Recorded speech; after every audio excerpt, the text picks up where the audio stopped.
Hello folks and welcome to OurGame with myself Shane Stapleton, as always joined at the hip, well I suppose digitally, with Michael Verney. Michael, how are things? All good, Shane. I just wouldn't like to be joined to your hip now for too much longer than these shows, to be honest with you. Geez, there was some busy weekend at GA, wasn't it? Unreal stuff. Like we've so much to cover on the show today, including we're going to have Aaron Gillane on live from about 12:30. We're going to have Humphrey Kelleher on at some stage as well, talking about his new book. Huge amount happened. There's like red cards, there was late penalties, or late frees, I should say, to bring us to extra time. Do you know what? I think we need to first off, right or wrong, which is, did we give Portaferry of Down enough credit going into their Ulster semi-final with Cushendall at the weekend? Because they played brilliantly. They were 4 points up late on, and it needed a late Neil McManus free to the net just to bring it to extra time, where, of course, Cushendall pulled away. But like, we brought on Sambo, and he was talking about how good Portaferry were. They really franked the form, didn't they, in this match? Big time. Listen, it's probably as a result of not seeing them enough that we probably didn't give them enough kudos for just how good they are. And they should have won that game in normal time yesterday. They had themselves in the position to win the game. Obviously, goals were the difference in normal time, and then it required Neil McManus to come up with, a free kind of for the ages, I suppose. It's like 21-yard frees or frees at an angle are so difficult to score now compared to before, where you could go in, somewhere between the 14-yard line and the 21-yard line. But they're so difficult to score from 21 yards out now. And even like he was kind of remonstrating with one of the Portaferry lads just before he took the penalty, like a couple of seconds before, trying to get him back out of the way and out of his eye line. And he rattled the penalty, and Cushendall proved to be much the better team in extra time. But it's fair to say Portaferry were, a couple of points at least the better team in normal time. But Cushendall, like, how much relief will there be around Cushendall this morning, and how much better serve do you think they'll be going in playing Schlockneil now after that test and surviving what was, listen, call a spade, it probably, maybe it would have seeped into their psyche as well, that everyone is talking already about Cushendall versus Schlockneil in the Ulster final. Now they go in a really nice position though, because they've had that big scare. People probably will write them off a bit more than they would have had if they just won the game in normal time by 5 or 6 or whatever. But I just, on McManus, like, it's mad to think that he's never even got an All-Star nomination for as good as he was over his 17 seasons. But like, as clutch moments go, like, where does this rank? You're thinking, remember a couple of years ago when TJ Reid got that late goal to the net against St. Thomas's from a free. Yeah. Like, McManus, he's acting like TJ at the North there at the moment. I see 36 and counting saying, I can't believe Portaferry only had 6 on the line for the free at the end. Regardless, it wasn't a great strike and should have been safe. Massive regretting down today, I'd say. We talked an awful lot about the setup of St. Thomas's that day and how open they left it for, TJ basically blasted through the middle without anyone being in the way of it. There's got to be so much regret. Yeah, and I'm not saying for the people on the line, but just for the club in general. Afterwards, Jared McGrattan, he was telling the Irish News, what can you say? It was there, 60 minutes, we were 4 points up, it was turned over. You have to play until the final whistle, but I can't fault the guys for the effort. That's what happens in sport. You make a mistake, they get a break, the game can turn on its head. The guys were dead on their feet at the end. They put a lot of work in during the first 60 minutes. Few guys went off. It sort of unsettled the team, and Cushendall came on strong. It's funny, like, they only had 6 guys on the line yesterday.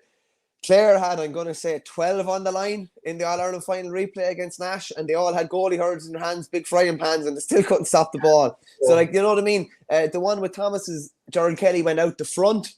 What was so good about that goal, I'd say, is probably, maybe it made it harder for what was on the line, is that Colin Fennelly was actually be able to in his eye line, like, because it was at an angle, whereas McManus had nothing, only 6 lads in front of him. There was nothing taking the view of the keeper away or anything like that. But like, what a score from him, and I think he ended up with 8 from play. Like, and he admitted it himself after, like, he couldn't hit a barn door in the county final.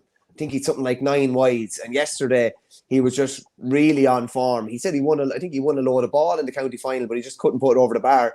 Yesterday, everything he hit turned to gold, and obviously that goal was the big one. Other kind of clutch moments: TJ's free, Cluxton's free in 11, Sean O'Shea's free for Kerry last year. Like, you're talking moments at the whistle. Like, there's not another play in this game. It's take this opportunity or it's going to extra time, or take this opportunity or you're losing. The pressure was at its highest, and like, I'd say Neil McManus, I'd say that's that's as good of a moment as he's had in his career, I'd say, because all the pressure is on your shoulders. It's, you know, it's a team game, but it's all on you.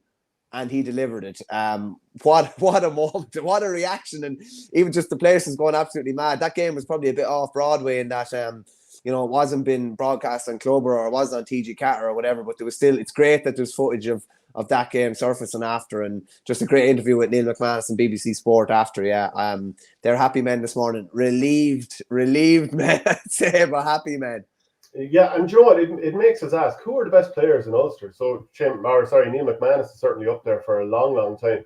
I know that there's a lot of supporters of Cormac O'Doherty in Derry.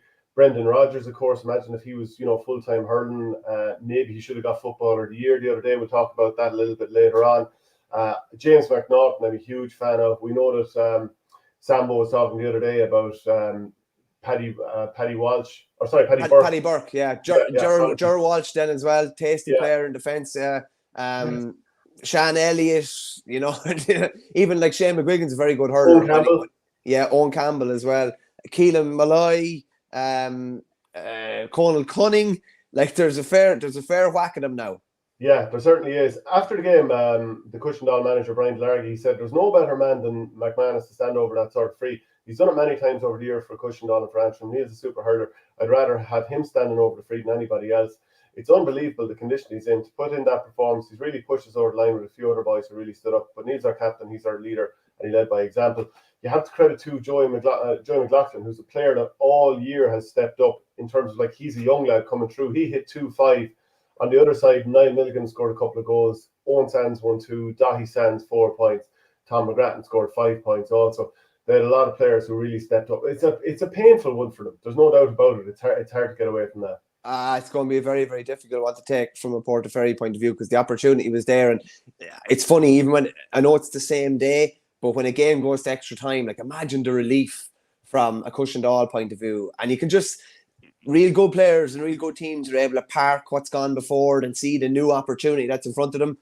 Portaferry, like, there's no point in saying any different. You're going into the dressing room absolutely heartbroken and thinking that the game has kind of gone from you. A lot of the time, how often does it happen that, you know, the team that's after snatching a result, particularly when they're the heavy favourite going into a game, that there's a bit of a release valve taken off them going into extra time, and they just play with I suppose they were beaten already in the game, so they were playing with a lot less pressure going into extra time. You know what I mean? And they're thinking maybe that their class will tell, and it did tell yesterday. And it just, on that Ulster final, like, they are going into that Ulster final against Stockneil in the, like, yesterday was like 5 games for them. Like, all that, the heartbreak, and all the, you know, just really annoying things that would have happened in the game where they were being overawed, and they just looked like it looked like Portaferry were even more up for the game themselves and delivered a brilliant performance. But then for so many things to go wrong and you to still find a way to get the W, like, that's worth, like, what could be worth 10 points to them. Do you know what I mean? When you know you've come through a load of turbulence and got out the other side, it's invaluable to a team. Ronan Gilson says, it's fair enough to say it was a great score from McManus, but if we're being honest, it wasn't the best of shots and should have been saved. Richard Hogan is talking about the Ballygunner game against Na Piarsaigh, and he said Sock will be disappointed to concede that late goal, but Kieran Russell also pointed out that you're right, Michael. Same with Ballygunner yesterday. What a save at the end by Stephen O'Keefe. Of course, the ball has just been whipped on when it was in the square. It just shows sometimes putting the ball in the mixer. And the thing that was key was it was being dropped in the mixer where it's more or less about to hit the ground on the edge of the 6-yard box rather than the edge of the 14. And right in the middle of the goal, anything can happen. And it hits the ground with a bit of pace as well, in that if anything touches it, it changes direction and goes into the goal. I was looking back at the Adrian Breen goal. I don't know if Stephen O'Keefe could have done much more. It was a quick little pull. It was right into the corner, like right into the corner. And I think he was already starting in the other direction. Yeah. So, and when you look at then, he reacted really well for the David Dempsey one.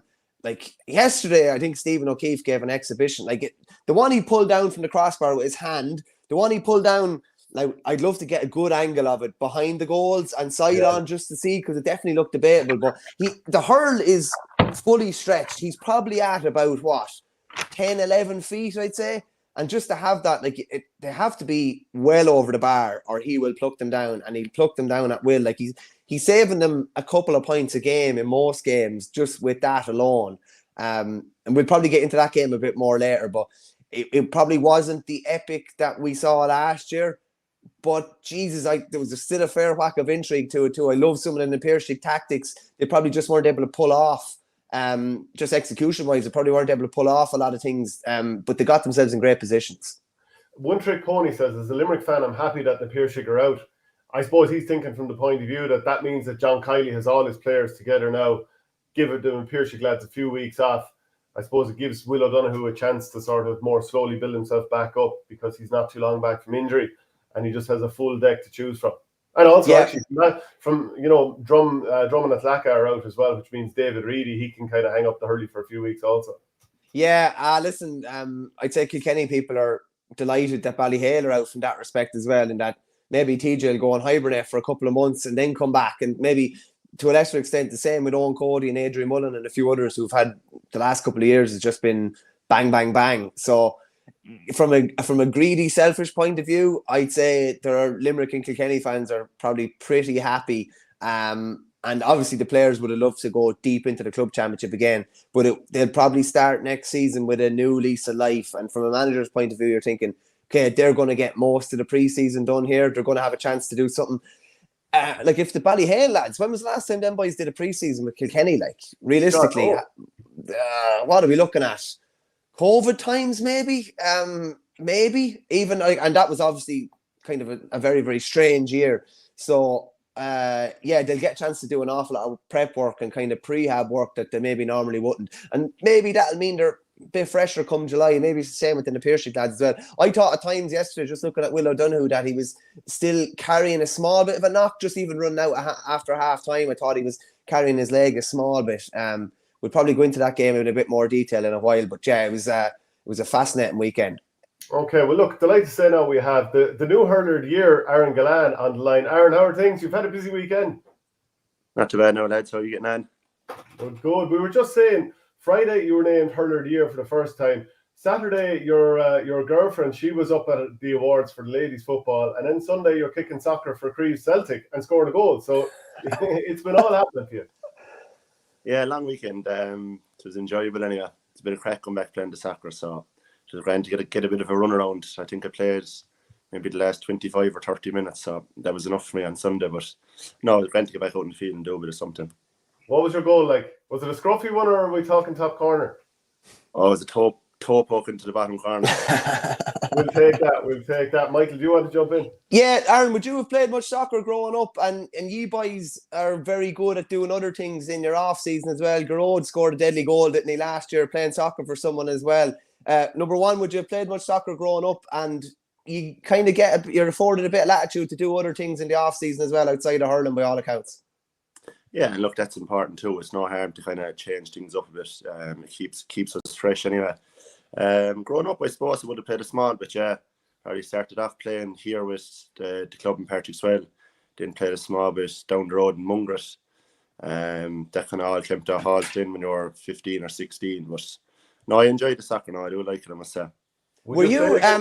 Tom Morrissey was talking the other day, Aaron, about how he enjoyed the fact that he played loads of different sports and then focused on one. Would you have been the same? Like, could you imagine if you just played hurling all your life, shall we say? It's kind of good to be exposed to other things as well and then just pick what you want to do, maybe going forward, maybe 15, 16. Yeah, look, and I suppose that exposure, it's important. Like, you kind of have plenty of time then to make up your own mind of which one you want to give a real rattle to. And yeah, it is. Look, when we were younger, we played everything, a bit of soccer, a bit of golf even. I think I tried rugby for a couple of weeks too, but I wasn't the best at that, so I left that off fairly soon. But no, look, for any young fellas or girls growing up, it is important to kind of try it on and see which one suits best. And when you were playing soccer underage, were you on the same teams as Cian Lynch, who, of course, he had trials with, wasn't it, St. Kevin's, or he was playing with them? Like, he was a really promising soccer player.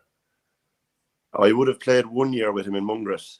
But yeah, by all accounts, Cian was absolutely unbelievable. But I'd say whatever that man does, he's going to be good anyway. So yeah, he was at the top of the game for our age when he was playing soccer. He was up in Dublin. I think he spent maybe 3 or 4 years up there. So no, and as I said, look, he can try his hand at anything and he'll be 10 out of 10. Yeah, and in terms of the golf as well, I'm sure you've played out at Adair Manor a few times. Is it ready for the Ryder Cup? It's mad. Like, I'm living here in Particksville, and it probably takes us 5 or 6 minutes to go back to there.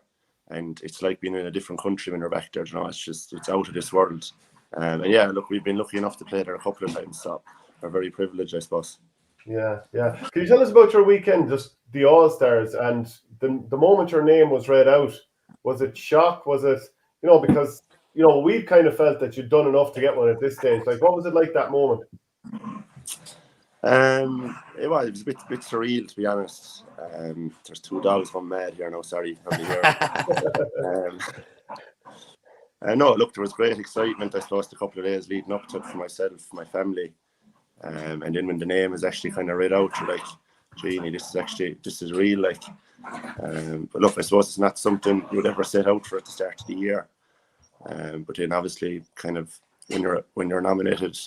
When you're one of the 3 nominees and you're up there, you kind of want to win it. So no, it was a nice feeling. Look, and it was brilliant for my family, brilliant for my club. So I hope they all got a bit of, I suppose, excitement and satisfaction out of it. Would there be much talk, Aaron, like during the year? Like, I don't know, we'd often be saying, oh, he's in Hurler of the Year form, or oh, X or Y will definitely get an All-Star this year. Is that something that ever comes into your head during the season, or is it something that you kind of have to keep out of your head? Because I remember Kevin McLaughlin saying in 2012, he had a lot of people saying, oh, he'll be an All-Star this year, you're playing brilliant. And during periods of games, he said he'd nearly start thinking about it. I need to get another score here, and he'd thinking about an All-Star. Is that something that comes into your head at all during games, or do you have to kind of bat that to one side? Myself personally, anyway, I don't think so. That's just the way I am. Like, if I was thinking like that, it would, I suppose, it distract me more than anything. And I suppose, like, during games and throughout the year, you have so many other things to be thinking about, and what you need to be doing and how you can impact the game in certain ways. So it's definitely nothing that comes into my head anyway. And I don't know, do other lads think the same way, or do they be thinking about it or what? But definitely not for myself anyway. We had Ciarán Carey on the show a number of times. Actually, he was at one of our coaching clinics there about a year ago. And he was saying about working with you previously with the club. Now, he's obviously not trying to take credit for your success, of course not. But he was saying that he would have done a bit of work with you in terms of the high ball, so that, he was saying, like as a player, sometimes you can be worried about getting the slap on the back of the head. But he said he was doing a drill with you whereby high ball at Gwyn, he'd tip you on the back of the helmet just to get used to it. How do you recall that? I know, look, it's spot on. The exact way you're after calling it out there. And like, no better man to be learning from, only Ciarán. Like, still in our eyes, an absolute legend of the game. So any nuggets that you can get from him, you're going to take him on board as much as you can. But yeah, I think it was maybe 2015. It was Ciarán's first year over us with Particksville. I would have been 19 or 20 or that way. The skinny little young fella. I was playing half hour at the time. So, and I said during the week, you have to be somewhat of a target if you're in the half hour line. And to be honest, I didn't really know what I was doing, going up to try and catch the ball. But look, Ciarán pulled me aside there a couple of times. I went through a few small things, and I suppose I just kept working on it over the years, and luckily enough, it's paying off so far. Yeah. Michael? Just on the high ball, Aaron, it's probably something that's not maybe gone out of the game, but we don't see maybe as much of it as before. Is that something that you continuously are practicing now the whole time? Like, it's a great weapon for an inside man to have now, if it comes in high or low. But the lads kind of know, I'd say, at different stages, even if they're under pressure, if we get any sort of a ball in here, you're going to have a chance. Like, so people would say it's like maybe you got a bit old school, but geez, being able to catch a ball in around the edge of the square, there's nothing like it. Like, one catch wrong side of your man and it's in the back of the net. It's a huge asset to have. Yeah, look, and it's probably my favourite part of the game is trying to win clean ball, or trying to win puckouts or anything. I suppose too, it spares you running to the corner flag every couple of minutes as well, you know. No, but look, as I said, it's probably myself, I'd say it's probably the most important part of my game. So it's just, I suppose, a skill that I'm continuously trying to hone and improve on. And look, I suppose maybe during the year with Limerick, and if we're playing matches or whatever, in-house matches, they're the only games I can't catch a ball in, because I suppose the lads know me inside out and they know what side to be on and don't leave me in behind them. So that can get kind of frustrating. But then when you go into a match against a different county or a different club team and it pays off and it works, you know, you're over the moon then. Who's the best man? I suppose he's going to ask you who's the best man in the air. Yeah, who's the best man to play your hand in training or make sure you don't catch it? Barry Nash, 100%. Yeah, I'd say in the last couple of years that we've been playing together, I've never in my life got a high ball over Barry. So, Hey, what was it like hanging out with David Clifford? I suppose briefly you would have had to do a photo call together after getting the awards. What sort of mood was he in? it was cool, to be honest. Like, to be fair to him, like, he's probably going to go down as one of the best, if not the best, footballers ever. And like, I wouldn't have known him at all. I would have met him probably briefly before, but I suppose we spent an hour or two together and just chatting away. Just a sound fella, so down to earth. Like, for him to win 2 footballers of the years back to back, you know, I didn't come out there yesterday and score 12 or 13 points in the county final. So it just says enough about the man. Yeah, it definitely does. I think you wanted, Michael, you wanted to ask about like previous times and like something to do with Darragh O'Donovan. I think you wanted to ask, Mike. Yeah, I don't even know if you're aware of this, Aaron, but I think you had been let go of the Limerick panel by John, and maybe John's first year, and yourself and Darragh were swapping frees, I think, for Mary I, and Jamie Wall was making a call on who was going to hit the frees, and Darragh says that he kind of said it to Jamie that Aaron should be hitting the frees. He's better at him, and he's just after been let go from Limerick. Are you aware of this? Because that was kind of a little, maybe a trigger that probably that campaign, if it's given, probably got you back in with Limerick by all accounts, did it? And it's your graph has been ever on the up ever since then. Oh yeah, definitely. 2017, the Fitz campaigned in, like 100%. That was the only reason I got called back in with Limerick that year. So I was grateful to be part. And look, I was lucky. We had an unbelievable team that year. Like, we'd like Keane, Darragh, Richie English, then you have Ronan Maher, Colm Gellan. You know, like massive names, and they had a couple of years county experience under our belt already. So I suppose it was just good timing for me to get in with such a talented team, and I suppose had a couple of good games, and then thankfully got the call off John to come back in again. But that story about Donovan, I don't know, I never heard that before. No. Yeah, no, Jamie Wall actually said it as well. Yeah, he said Darragh came up and said it to him on the sly. You were both kind of hitting frees, and he said, let Aaron have the frees. Basically, like in a nice way, that he needs him maybe a bit more than I do. And obviously, maybe it helped your confidence as well. And that campaign got you back in. Something that I just, as you were talking there, I was just thinking, what was the phone call like from John to say that you were dropped off the panel? I can't imagine that was too nice. No, obviously, look, I suppose whenever you get kind of a taste to be in with a county senior panel, you know, you want to stay there for as long as possible. So I came in the winter there after we won the county with Partysville in 2016. So I probably had maybe 9 or 10 weeks of training in there. And look, I wasn't up to speed at all. I wasn't good enough to be there at that time. The panel was still very strong at that time. So look, I suppose it was obviously very disappointing to be let go. But look, I didn't hold any grudges against John or Anthony. Probably made the right decision, to be honest. Did you transform physically a bit as a result of that and realise I need to do X, Y, or Z to get up to speed here?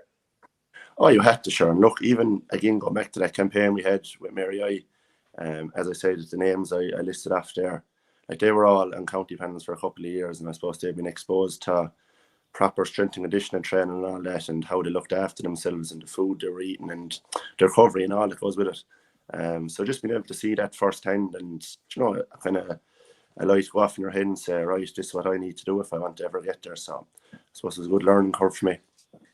This is a slight change of topic, just in terms of like I don't know if you've seen it was talked about at the award ceremony the other night.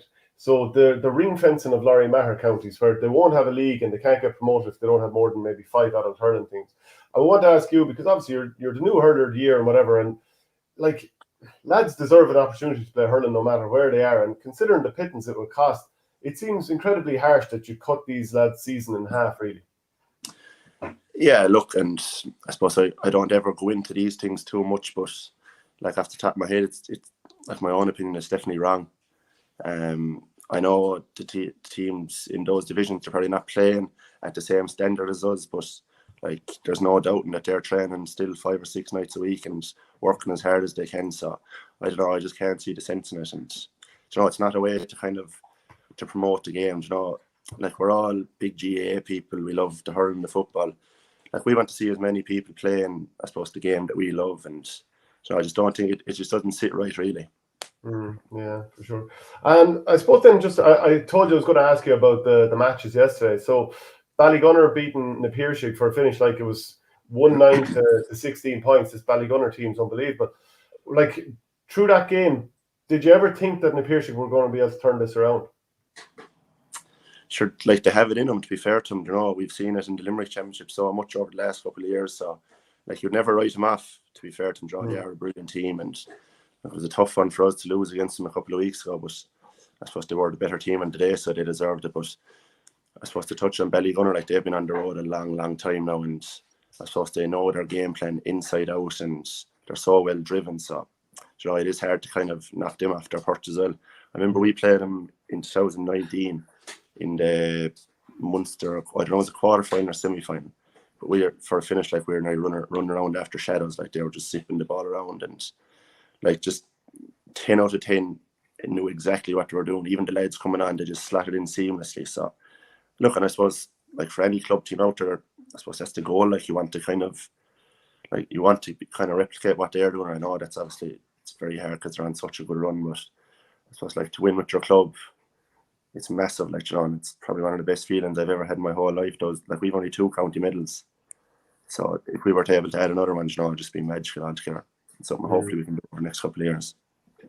Just Aaron, there's an obvious link between Limerick and Ballygunner, and that's Seanie O'Donnell. Can you just talk to me a bit about what he brings to the year setup and what he brings to the table? By all accounts, I would say Ballygunner are a similarly well-oiled machine as ye are. What does he bring to the table?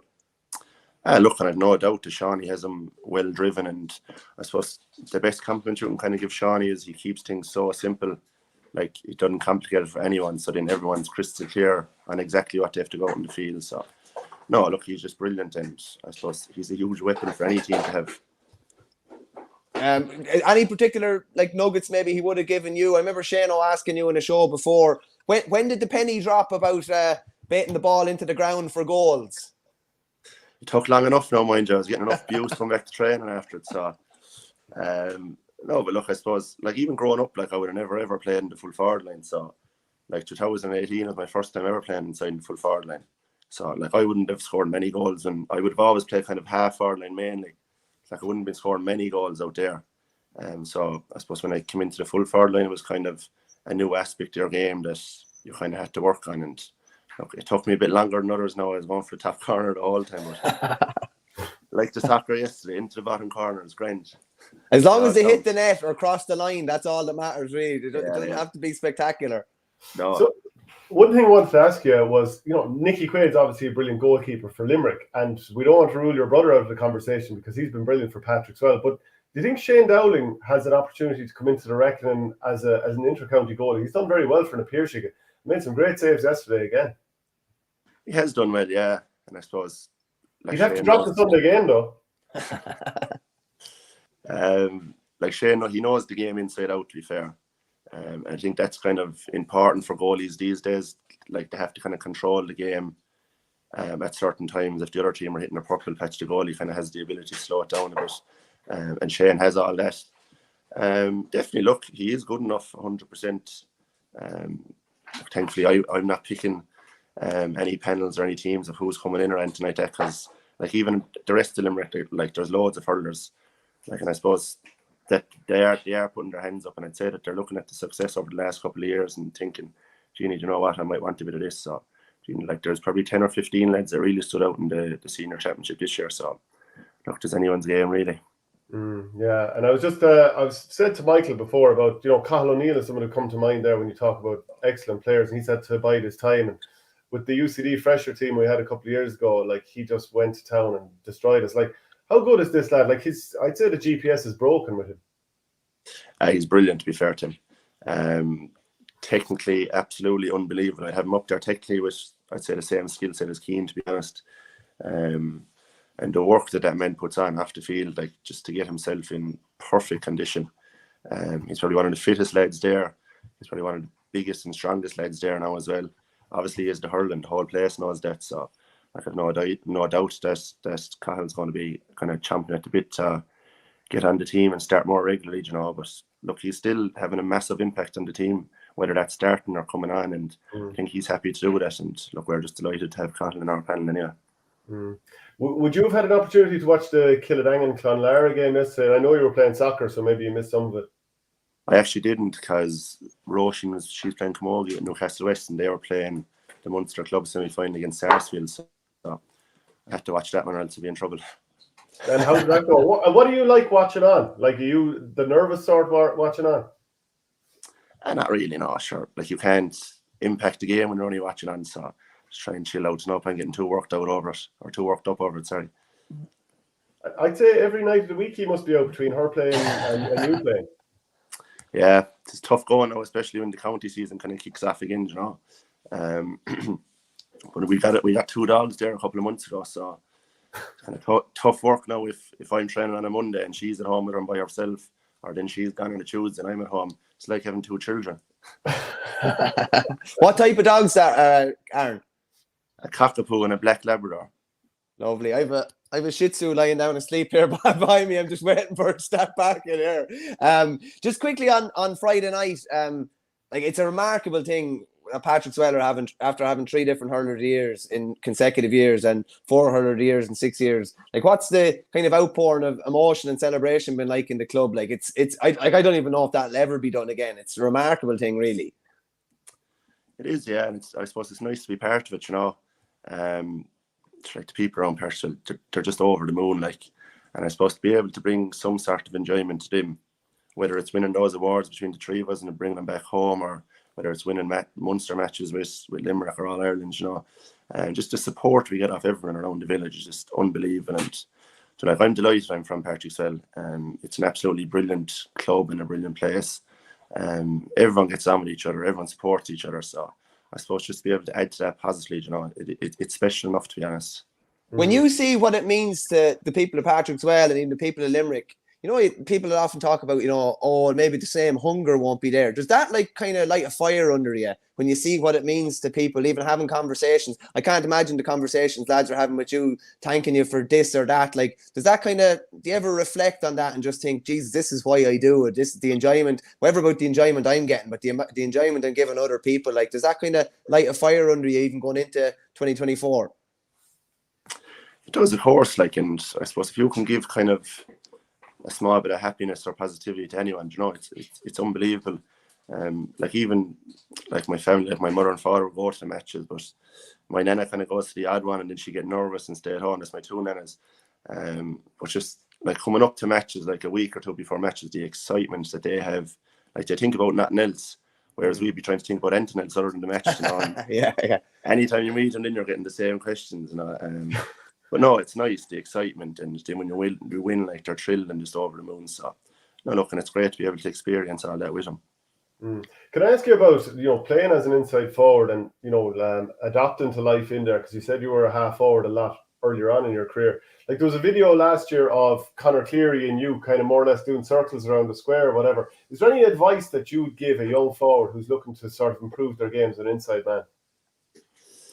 I think an important thing for me, and it still is the depth that I keep. Like, sometimes I'm nearly standing on the goal line with the goalie. And like, I tried to say it to the lads at Partickswell this year, there was myself, Tom O'Brien, and maybe John Kirby inside the full forward line. And I try to always play myself as the deepest person in. But like, the lads did kind of, and I was the same a couple of years, you kind of go out the field and out the field and out the field. But then you're cutting off space for yourself. Whereas, like, if you're in as deep as possible, and you almost go laterally rather than out the field, you know, like, you're just making acres of space for yourself. And then I suppose being lucky enough to have the likes of Donovan or Declan or I suppose 𝘧𝘊𝘢𝘁𝘠 to, like, put perfect passes into where the space is. You know, I suppose I have the easy job then. Like, after that, you know, all I have to do is kind of get it and turn around and shoot. But the ball off the lads is A1. So. How patient do you have to be, Aaron? Oh, you have to be patient. Look, I suppose it's not too bad with Limerick, maybe, because it's kind of almost built into us. We know exactly when to go. We almost know, like, the lad that gets the ball, we know what he's going to do with it before he does. So it's not too bad with Limerick, but I suppose coming back into a club team and you haven't been there for a couple of months, it takes a bit of getting used to, and then you kind of have to communicate with the lads out the field, say, look, I'm going to run here. Whenever you get the ball, it's on. So it just takes a bit of organising, but Jeannie, patience is a big one anyway, and I wouldn't be the best man for it. Eamon Kelly was talking to us about the injury you picked up during the county final, which I'm sure hampered you to some degree, or at least you were playing during pain. We thought maybe you'd be out for a while, but you're back playing soccer, so you're obviously okay. It wasn't too bad, no? No, it was grand. I got it checked out a couple of days after, so Mark, the physio at Limerick, was happy enough for me to go out and play soccer for a while anyway, so Can't be too much wrong with it. And is it up front you always playing soccer? Up front, yeah. Target man again. Someone said yesterday, I was like 𝘱𝘶𝘢𝘁𝘁, the ball was coming up and just hopping off me and bouncing everywhere.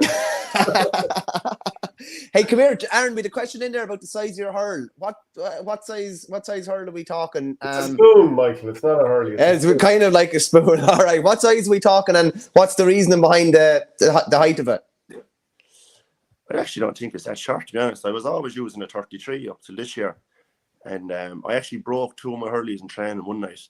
And I had no spare hurley then. House private for a couple of days after that. No, I think the slitter was too hard and cracked it or something. But Adam English actually wasn't training the same night, so I used his hurley. And it was one from Ronan Maher. So I was like, gee, they're lovely. So I actually got onto Ronan after it. And again, I would have known him from college. So I got a couple of hurleys off him and I've been using them since. And their size 34, so they're not too small. So I love to hear that. A Limerick man getting his hurls in Tipperary to hurt a Tipperary man that he could be marking in a game. I love to hear that. The other lad is absolutely cringing over here beside me. You're going to have to drop him for this. Adrian McGrath's asking a question here. Could you ask Aaron about his path where he is? Because it would be good for any young kid who isn't a superstar straight away to hear it. And as a Clareman, he wished that you had lost hope, but here you are, Aaron, anyway. Look, I suppose only for the people that I had around me, whether that was my family at home or being part of just a brilliant club, you were constantly getting supported and I suppose constantly getting encouragement. And look, when you are getting, I suppose, words of wisdom and like that after like Ciaran or Gary Kirby, or even meeting older lads again, like Phil Binnis or Richie Binnis, if you're walking down the road or anything. Just a small word of them or like keep going or just a small bit of encouragement, give you great confidence. And like again, they're a huge credit also to go to Jamie inside Mary Jamie Wall. I was delighted and I suppose lucky that I crossed paths with him at the time because he made me captain of Mary when I was in 4th year. And that was my first time ever being a captain of any team. So like that really kind of instilled a bit of confidence in me. And I suppose Jamie kind of taught me that he thought I was a great player and why. And like small things like that kind of stick in your head and you do get great confidence from that. And I suppose it kind of transfers onto the field then. And if you're playing well and you're happy, or if you're enjoying it and you're happy and you're full of confidence, you're about to play well. With a question about Jamie there, Aaron, wondering whether he would ever be involved maybe in inter-county management. You were well exposed to him. Do you see that potentially something in his future? Oh, I think so, yeah. He definitely has it in his locker. I'd rate him very highly, to be honest. Look, we've been very lucky, I suppose, throughout our career. We've had brilliant coaches and I'm sure Jamie won't mind me saying this, but no one's going to beat Paul Kinnerk. But Jamie be a close 2nd or 3rd, I suppose, and like even lads here in the club, the likes of Natalia Brady and them, we're just blessed to have them and they're brilliant coaches and they brought us all on leaps and bounds. So look, we're very thankful for him and as I said, to be able to cross back to them, it is special. But Jamie, I'd say it's probably something he envisages happening down the line and it's maybe something that he's looking forward to, but he definitely has all the ingredients anyway to go and get success wherever he goes. We played with Coola a challenge match against your team once or twice. I don't know if you remember one day Matty Kenny did this tactic where every 5 minutes he was changing our 2 inside forwards, subbing them on and off, and Jamie was going nuts on the sideline. I don't know, do you remember that? I don't remember that. No, I do remember playing against Coola once, all right. It was up in Abbottstown. Yeah. I don't remember that the forwards changing every 5 minutes. Oh, yeah, he was going nuts. I can understand afterwards as well. But anyway, look, that's, I'd say an unremarkable game otherwise. Only talent match. So just in terms of like, have people started mentioning 5 in a row already? I'm sure not. None of the players are anyway, but I'm sure the likes of 𝘱𝘢𝘊𝘀𝘀𝘀 and other people in the media, look, you're going to be talking about that. But look, sure, obviously it's going to be out there, and obviously people are going to be talking about it. I suppose even last year the 4 in a row was a narrative that were there. The year before was a 3 in a row, and I suppose we're kind of getting used to it. You kind of have to acknowledge it, but just don't shy away from it at the same time. The one thing that it's not going to do anyway is stop us from going back and training as hard as we can. So look, that's kind of all I have to say. And it's a long time way now at this stage. Do you pay much attention to media stuff that's going around the media? Do you keep your eye in on it a bit, or do you just kind of stay away from it? I probably would know if there was like on other teams or other matches, but not on ourselves really. No, I don't think it'd be any benefit. And are you obsessed with the game, do you reckon? Obsessed with the game? Yeah, like you yourself improving. Like, would you be out pucking ball off the wall all day, every day? Probably wouldn't, to be honest. No. Well, not now anyway. Get in there. Get in. The roar and shouting are getting excited.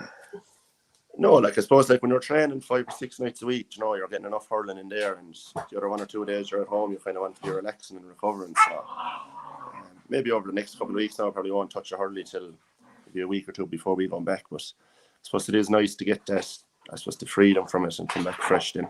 I think Dermot said he left his hurls in his parents' house in the off season. Like, is it important to kind of take a bit of a break? Because if you're always kind of at it, maybe you start flagging then around May, June, the enthusiasm maybe. You seem to be very good at parking it. And then when it's back and you're all in. But you take the couple of months off and really enjoy it and let the hair down. A lot of boys go travelling. I think Darragh Donovan said he was in Japan. Boys go different places. You're in Barbados. Go on. It sounds like you have a Darragh Donovan story to tell. There's too many stories to tell about that, man. So, I don't know. He's a gas man, to be fair to him, Genie. He'd keep you fair entertained now. Yeah, well, he entertained the whole country the couple of days after the All-Ireland final this year with his Gucci wearing. He had that great picture with Willie O'D as well, with the speed gun. Oh, he was in good form, to be fair to him now. Yeah. We've one final question then. What are the names of the dogs One Trick Pony wants to know?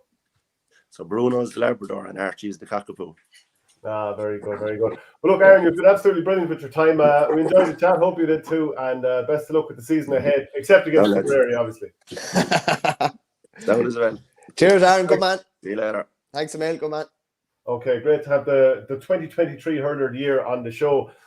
We do have Humphrey Kelleher coming up later on, so that's, and yet another great show here in our game, if we do say so ourselves, Michael. Very interesting fella. Like, there's an awful lot of little nuggets you could take away there as well. By all accounts, the depth thing that he talked about, I think that was something that Seanie O'Donnell kept on to him about. But look, when you stay in like that as an inside forward, and the patience he was talking about was very interesting too, because the easy thing to do is to get sucked out into the play. Then all of a sudden you're in your space and there's less room for you to operate. Like, if you're playing inside defender on him, cornerback or fullback on him, and there's 30 or 40 yards and he can run either way, like, that's what every defender hates. Whereas if you start drifting out to the 21, there's less space for you to operate in. And interesting to see that the aerial ball is something that he goes after, has gone after, and still goes after. And listen, that's probably what separates him from the best, really. How many other inside forwards can do that in the inter-county game against the best defenders in the country? There aren't many, and that's probably what has helped to take his game to another level. That and the finishing that he talked about as well. Yeah, actually, and now that I think about it, and he mentioned how good Barry Nash is in the air, it's no surprise then that Barry Nash seems to be picking up TJ in the 2022 All-Ireland more or less from the get-go.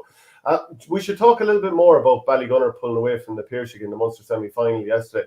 I just thought a bit like the way we talk about Kilmacud Crokes, they just sort of strangled the opposition. And I mean that in a good way. They just really, really controlled performances.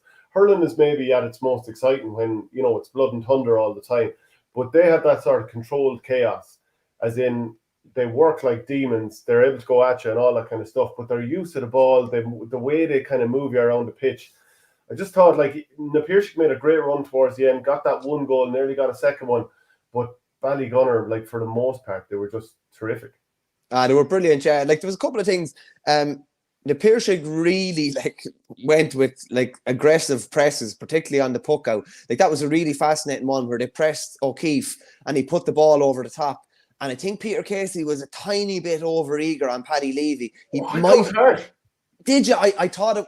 Listen, I think if you go down and protect the ball like that, and there's any sort of contact, a lot of the time the referees will give the free. But I just loved how aggressive. You're soft. No, that's smart. Would you not say to a fella, go down, bend your back, two hands, and like if a lad comes in on you, you probably go to ground. I thought it was a free. It looked like a free anyway, but I could see Peter Casey remonstrating, and that was something that was probably really frustrating because they're thinking, if we even get one goal or one big score off this press, it's all worth it, even to leave the defence exposed to far end, and it was exposed a bit. But they were a bit over eager in their tackling at times. Ballygunner were cute. Remember Shane O'Sullivan was on the side. So cute. That's as big a dive as I've seen. Now, look, he's a very good player, don't get me wrong, but it was... Now he flicked the ball on and he came in around his head or whatever. Like, it was kind of smart as well. Was it a foul? I would have said he came across his helmet, did he not? No. I think I'm fairly sure he did. I would have said it was. I would have said it was a foul anyway. Sure. Apparently there was not in the two red. Apparently there was not in the 2 red cards in the Kildang game. Yeah, we'll come to that in a little while. We come to that in a bit. But I would just I was really impressed with a lot of what 𝘱𝘱𝘳𝘁 did, but I just thought they were a bit too robust at times. And they probably didn't take enough of the opportunities to create in the first half. Realistically, 𝘱𝘱𝘳𝘁 should have been going in ahead at half time. They really they had the chances to be going in ahead. Say the shooting efficiency was down at something between 33 and 40%, maybe. It was less. 6 out of 20 they converted in the first half, compared with 7 of 11 from Ballygunner. And they had goal chances like early in the game. There was a time when there was that I thought was very harsh with that free in terms of like turning Ballygunner over in their own half, which they did a few times really, really well. There was another time then when David Dempsey, after Will O'Donoghue played that beautiful 70-yard ball straight into his hand, and Barry Coughlin did brilliantly to sort of stand up, and a couple of defenders getting in there. So Dempsey was denied, and then so was Boylan on the follow-up. And like this is where, like, I was crediting Ballygunner tweeting yesterday, Xing I should say, they just get bodies back, so they managed to snuff out Boylan as well. Second half, there was a time that Downs was soloing through. Do you remember this? And he tried to pop a hand pass to Peter Casey. Yeah. Well, it was just like, and it was a tough hand pass, but it just didn't quite get there. And Ballygunner were able to snuff it out. And then there was the finishing pass, Shane, was not on the money enough of the time. The last pass did a lot of hard work done. I thought they overworked the ball coming out of defence at times too. And they understand what they were trying to do. And they weren't going to launch ball down on top of Philip Matney. But I thought sometimes there was a pass for the sake of a pass. And even Mike Casey a couple of times, who's brilliant and really grew into the game. I thought there was a pass too many. There was a pass for the sake of a pass. And they put their own men under pressure at times. But like I don't know if I've ever seen. We always talk about that congested middle third. Like there were times yesterday, even it was further up. It was like the top third that was that congested. And there was a time in the first half where Ballygunner picked up the ball and they managed to ride a tackle. And it was like there was 10 Ballygunner lads attacking from their own 45. It was like nearly a rugby team nearly going forward. It was amazing to see. It was a funny type of a game now. It was a completely different game than last year. And it was very, very defensive, you'd have to say too. And I think 𝘱𝘱𝘳𝘁 in particular tried to set out their stall to be really solid at the back. Now, they still coughed up a couple of opportunities. Shane Dowling pulled off a great save from 𝘧𝘶𝘢𝘀 early. 𝘧𝘶𝘢 had one block from Mike Casey as well. Brilliant. Like there were plenty of opportunities both end, but I just think 𝘱𝘱𝘳𝘁 left a lot behind. They had to convert at least 50% of the shots they were taking to be in with a chance of winning that game yesterday. Yeah, Ronan Power, he had a goal chance saved also. But like if you look at the last 2 games that Ballygunner have played, this is obviously outside of their own championship. They conceded 9 points to SARS, just 5 of that from play. They conceded just 1-2 from play here. They really do make it very difficult for you. And of course, there's late on when 𝘱𝘱𝘳𝘁𝘁 are pressing for goals. Now, and you could say at the same time, Ballygunner are going to sit back to protect their lead. So maybe that gives 𝘱𝘱𝘳𝘁𝘁 more of an opportunity to work forward and get scoring chances. They didn't take the points because, of course, they're forcing the goal. So maybe that kind of changes the flow of a game late on and distorts it just a little bit. But they really do make it so difficult for you. But in the first half, there was just 3 points scored from play between the 12 forwards on the two teams. They don't all play in the forwards, obviously. But it just tells you how tight this was. Just 4 points from play in the first half was mad. It was mad. It was a bad spectacle. 𝘱𝑗𝑠𝑢𝑙LY said it wasn't a great spectacle. I didn't really, to be honest with you. I wasn't there. I would have liked to see what the conditions were like on the ground as well. Like Pádraig Matney and Ronan Lynch missed a lot of frees like that they normally wouldn't. I'd imagine conditions were quite tricky down there. Even some of the shooting was maybe wayward, and maybe conditions kind of played into that as well. Just on Pádraig Matney, like whatever about the scores, I thought his work yesterday was like the body of work he put in, particularly without the ball. Like remember he I think he was just after putting over a free, and he just made himself really big on 𝘱𝘱𝘁𝘁𝘁 coming out, puts the ball back over the bar over his shoulder. I just thought, I remember him getting in like a flick at full length in the second half at one stage that he was leaving himself open to be absolutely upended. I thought, like, if anything, I thought yesterday's performance was nearly better than last year's performance. He was brilliant on the scoreboard last year. He was brilliant on the scoreboard yesterday, but I thought his overall body of work yesterday was absolutely phenomenal. Yeah, and like, to be fair to 𝘱𝘱𝘁𝘁𝘁, right? They scored just 6 of 20 chances in the first half and a total of 10 out of 30. So 33% overall is not going to win you many matches. But Ballygunner forced them into bad shots. They somehow managed to set traps and force you into traffic in areas where you're either going to throw it up and get blocked down or have to flick the ball into space or whatever. Like, they'd make it so difficult for you. And Joe, I thought Kevin Mahoney had a tough enough first half. All I really remember him doing in the first half, he did a lovely stick pass in the first minute across to maybe 𝘧𝘳𝘰𝘮. That set up the goal chance. Yeah, he did a lovely ball across. But he gave away 3 fouls, didn't do too much otherwise. But I thought he came into the game in the second half. He didn't score, but do you remember that one time when he was surrounded by defenders on the near sideline to the camera and did a switch? Yeah, outrageous. Was that for Ronan Power's goal? It was for Ronan Power's goal chance. It's an awful pity that didn't end up in a goal because 𝘧𝘳𝘰𝘮 ended up flicking a hand pass in between the two, but like that was fantastic stuff. Yeah, it'll kind of be forgotten now because it didn't end up in a goal. Like, had it ended up in a goal, it'd be, the assist would be nearly as good as the goal. Just on Shane Dowling as well.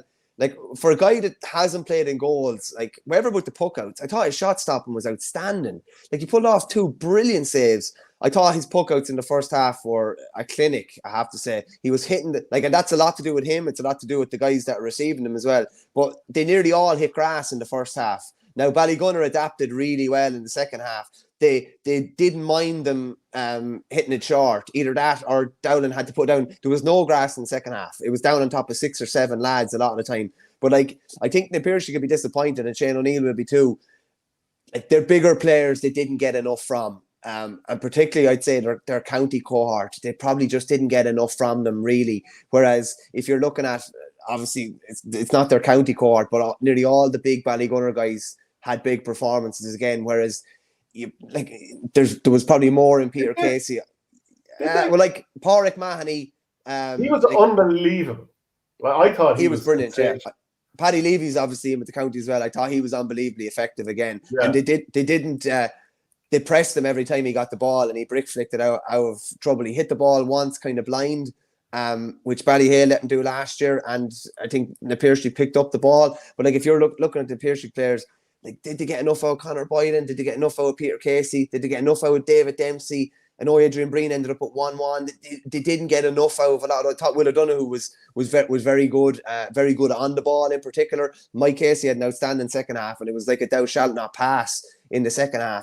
But I'd say from midfield up, like, Ronan Lynch was off colour from frees, and he was probably off colour from general play as well. They just didn't get enough, to me, out of their biggest players, and they needed 2 or 3 of them to have like big games for them to get over the line. Yeah, look, if you were told that you'd hold Ballygunner starting forward, so 5 points to play, you'd think we've a right good chance of winning this game. Because it was Pádraig Mahoney, he scored 3 from play, and he scored 8 place balls as well. 𝘧𝘰𝘃 scored just 2. Patrick Fitzgerald, who, look, we talk so positively about all the time, and think maybe he'll start straight away for Waterford next season, but he was really off colour. And it's mad to think that a county player will be taken off in a club team, but I suppose that just speaks to the strength of the club. But I would have said 𝘧𝘀𝘀𝘀𝘀 did so much right. Mike Casey was brilliant, and like, also I mentioned the balls that were lofted in late on. He had his fingerprints on 1 or 2 of them. They were really, really nice measured balls. But 𝘧𝘀𝘀𝘀𝘀 did so much right. But do you think, like, based on what we were talking about last Thursday, that playing 𝘕𝘂𝑑onoghue as defensively as they did, which worked brilliantly, but did it cost them at the other end of the field not having him that bit further up? Like, they got a lot right, but he was sort of a rear guard action rather than maybe you could do with him further up the field. It's a tough one, and maybe Shane O'Neill did perfectly the right thing, but that was the balance we were talking about. Yeah, I'd say they probably, before the game, I'd say they got a lot of things went right on paper, what they had planned, I'd say. And I'd say this sort of dogfight, and I just hear Martin in the interview after, that was the type of game he was expecting. And I'd say that was the type of game that they were setting up to play. And as you say, so many things went right for them, like limiting Ballygunner to what they did. But they didn't execute, Shane. Like, they didn't, like, there was a lot of, and I'm not saying, like, I said it on Thursday's show, I can't imagine how claustrophobic it is and the pressure you have on you. If you don't pick the ball or get the ball the first time, you're like eating up, basically. And that just happened a couple of times with 𝘧𝘀𝘀𝘀𝘀 yesterday. Even a couple of long kind of strikes, full length of the hurley, kind of hooked and that type of thing. It's just, you won't get away with that against Ballygunner, and it just didn't happen from like that Ballygunner point of view. They weren't hooked or taking kind of stupid strikes. It was all kind of clever stuff. but they just didn't execute. And I think they'll leave with a fair bit of regret. Saying that, they were dead and buried in the 51st minute. It was 15-7. And they limited, like, if you said they'd limit Ballygunner to a point in the last, 14 minutes, was there 4 or 5 minutes injury time? You're thinking they have a great chance of winning this game. But I also thought as well, I don't know what you thought, I thought the free against Vince Harrington at the very end to put it to 4 was very harsh. Like, I thought it was very, very harsh. That broke the momentum as well, because there was only 3 in it at the time. And like, anything can happen. Though. He had the ball and he spilled it, you know, I mean. Did you know something on that as well? I don't know if it's subconscious or not, but I'd often look at a game when someone makes a mistake and then they even go, like, make an attempt to foul. There's always, I don't know if it's a natural inclination to blow because he was in control, and then it's like, you kind of deserve what you get here. You had the ball and you lost it. Like, he barely touched him. I thought the player went to ground quite easy, but that made it a 4-point game. Whereas if they'd held on to the ball, it was a 1-score game and potentially they could have got a leveler or whatever. But like, on the balance of play, what was it? Adrian Breen's point in the 19th minute, and they didn't score another point. When did they score? Did they score another point from play? One more after that? They next scored from play in injury time when he got that goal. Yeah, like that's bonkers, really, like, you know. Yeah, but Ballygunner, they force you into panicking a little bit. Think of the time when Na Piarsaigh were trying to work the ball out, and they got, I suppose, tackled a couple of times, and then Cathal King, you know, was uncharacteristically pulled on the ball and ended up in a score. I think it went straight to Pádraig Mahony. There was another time Kevin Downs, he spilled the ball at the sideline and then straight away a free. Now, to be fair, Pádraig Mahony put that one wide. Harrington spills the ball and gives away a free, because I suppose the natural inclination is you just don't want to let the player through, you know, into a dangerous area, and it's compounding one little mistake with another. That's not taking that away from any of these players. They're all excellent players, and, you know, some really, really excellent players, but it's just what Ballygunner do to you.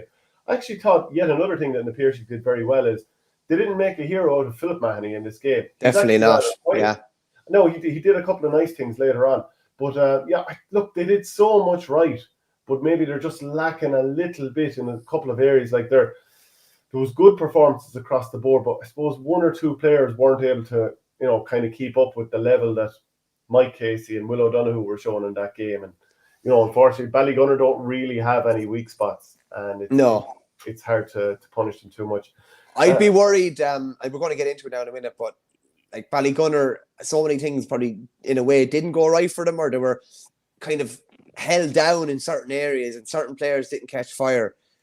I'd be fairly cocksure that a lot of them are going to catch fire the next day, and having been held to 16 points, like, you could just see a couple of boys absolutely open up the next day. How often do we see that? Someone's kept quiet in one game, like Desi kept relatively quiet. Patrick Fitzgerald, like a non-entity yesterday, like, you easily see him scoring 1-5 in the Munster final. That's what they do, and good players will always bounce back. I'd be expecting a completely different game in the Munster final, and I'd probably be expecting a completely different Ballygunner as well. Yeah, do you know, we'd kind of said that we thought it was going to follow a familiar pattern of 3/4 of the game, Na Piarsaigh were going to be in it, and then Ballygunner would pull away. And it was perfectly following it until that kind of late scramble. So huge credit to Na Piarsaigh to take it all the way. Adrian McGrath says, Kevin Downs made 2 great runs late on and tried to force passes when they really needed him to hit 2 points, get the scoreboard going. Players need to keep their head. To be fair, I think, to me, it felt late on as if they needed goals. So I probably wouldn't criticise him too much, I have to be honest. And to be fair to Peter Casey, maybe he wasn't as dominant as he often is, but in the 56th and 57th minute, he won 2 frees in a row, which helped bring them back into the conversation. Yeah. So everyone did chip in, but maybe Ballygunner just had a little bit of a bigger spread of quality across the board of lads being able to, I suppose, pitch in a little bit. Peter Casey won a couple of frees off Shane O'Sullivan near the end, more pace-wise than anything else, and I'd say Shane was a bit afraid of letting him away from his shackles. Then I looked like a minute later and somebody else picking up Peter Casey. Like, they just, you know what I mean? They spot things unbelievably quickly too, any little potential frailties or anything like that. But I would agree with Adrian there. I just felt that in a period, like, it's grand, like, trying to set up a goal, but it's either on or it's not a lot of the time. And if it's not on, you take it's not the lesser of 2 evils, like, it's a point on the scoreboard, it's the deficit reduced a small bit. And they just weren't able to get handy scores like that. They forced a couple of opportunities at different times. And generally, when you're forcing it, you're trying too hard and it just won't come off, particularly against a team like Ballygunner. And I know you mentioned Philip Mahony definitely didn't dominate and they definitely played around him. But even like that last ball comes in at the end and who's underneath it and who comes out with. Same in the Clonlara game. Like John Conlon ended up at the edge of the 6-yard box coming out with the last ball as well. That's where you want your big players, and you want your big players stepping up. And I think from a Ballygunner point of view, they'll have loved the fact that they were tested like that in the last 10 minutes. They would have loved the fact that there was an aerial bombardment. Maybe teams will think now as well that they can potentially get at them going in the air. I'm not sure if that's a thing. If you put enough balls in, chances are you will eventually get a score or whatever. But I'd expect a completely different Ballygunner in the Munster final. Yeah, and they're looking to win a first ever 3 in a row, and I think it's their 6th final in a row. The only team to beat them in that time? Some crowd from Tipperary. And to be honest, there's not too many teams from Tipperary getting victories in recent time. I just sort of want to actually look up at the sort of results in recent times, because it hasn't been good for Tipperary clubs. If you go outside of 𝘱𝘶, just the results have been very poor. From 2013 to 2023, Tip teams have only managed 3 wins from 12 matches. SARS with 1 and 𝘱𝘶 with 2. So Tipperary teams have really come up short. And even if you look at the junior and intermediate at the moment, the Tip teams are gone. Yeah, 𝘱𝘁𝘯 says on that point, he says, Michael, can you ask Shane why the champions of the most competitive championship in Ireland seem to struggle so badly? Is it like intermediate champions coming up playing senior? Well, I mean, so basically he's saying that it's the self-styled toughest championship in Ireland in Tipperary, but yet they come up short every time they come out of the championship. That's what he's saying. But you're like, if you come out of a championship as competitive as that, you're softened up. I tell you, there's a lot of counties throwing out that old pony at the minute. I can tell you that. Sure. Like the main goal was to win the county championship. That's when you're beaten by 15 points in Munster or wherever it is after, you know. Yeah, no, it's been brutal. It has been very poor from Tipperary teams, and they have to do that better. I mean, I'm not sure what more you want to say, but are you in crisis, Shane, says P174. And Adrian McGrath, as Verney said, take the score that's on. If he had, and he's talking about downs, maybe Ballygunner would have had to come out and stop point chances, which might open things up. To be fair, though, they did create 4 goal chances late on. So, yeah, I don't know. Seemed to pay off to me. Great question here from, I don't know, is it Philip Cuckoo? I'm not sure. He says, Shane, how do you think your old Cooley team would fare against Ballygunner? I love this. I have to say, I love this type of thing. I love to see, like, how would Portumna go against them? How would the Great Burr team go against them? How do you think you'd fare against them? I just think it would have been a puck of a ball. Like, imagine picking the matchups there at both ends of the pitch. Never mind the subs. I'd say even the battle of the subs would be even better. Like, you'd love to. Who'd pick up Con? Barry Coughlin try and stop Con? I suppose it would be, or Ian Kenny is another option that you could look at, but probably Barry Coughlin, yeah. Some of Barry Coughlin's fouling is just like there was a foul in the second half. He did a sort of a wrap on a player as well around the D. Like, again, that should be a penalty. It's so unbelievably cynical. He does it every day. Don't get us wrong. Like, it's within the rules somewhat now, so you're going to do it. But he stops it at source. Do you know some lads do a kind of foul, but there's a chance the fella could get away. There's a chance the play could go on. He leaves no doubt whatsoever. That move is stopping there and then. There's going to be no advantage. Going to be no arm out. So Kieran Russell here says, Michael and Shane, what percentage are you giving Clonlara in the final? I give them 50%. So we'll sort of tee that up a little bit, but first let's talk about the result. Clonlara 23 points, Kildangan 119, Kildangan 2 red cards, Clonlara 0 red cards. Look, let's go straight for the red cards, because as brilliant as Clonlara were, and we will come back to that, like they were exceptional. The first red card, Dan O'Meara can't have any complaints. You dig the hurley into the pills of the lad, you deserve to get the red. Even if it's an instinctive decision, and as his manager said, he's not, that's not his style, and that's fine. I can't think of him ever doing it. It doesn't matter though, really. You did it, you deserve red, no problem. The other one, a joke decision. It's a yellow card at most. He's been wheeled around in the middle of a ruck, and he kind of tries to flick at the ball. He catches the player, yellow card, move on, no one's going to complain. To me, because I've seen that happen in games, and I've probably done something similar myself in several games, when the ball goes away from you, and to me, it's a swipe or a flick, but it's not. I don't think that's a real wild pull or anything like that. I think something like that happens in most games. Being honest with you, I don't think it was a red. I don't even think it was particularly malicious. If you look at the Clonlara player, he took the slap straight away and then he was up. Like, it wasn't that's I think if we're probably sending lads off for that type of thing, we'll have a fair whack of sending off. I didn't think that was, I thought it was a yellow and no problem with that. Definitely a yellow. I don't think it was a real malicious stroke or anything like that. And if we're sending lads off for that, I think we're probably going to finish with 10 or 11 on most teams. But like, I've had a huge amount of people saying, but look, a striking action against an opponent, it doesn't matter, it's a striking attack or an attempt to strike. But you're like, how many contested balls are there? And fair enough, Conor Heaney flicked the back of the Clonlara lad's leg. True, I get you. But what damage can a one-handed flick at close range do? We do see situations where a one-handed swipe can do serious damage. Everyone knows the type of strike that can do damage. But like, what we're talking about here is a little flick out. He's in the middle of contest. I'm sure he hasn't had a chance to weigh it all up.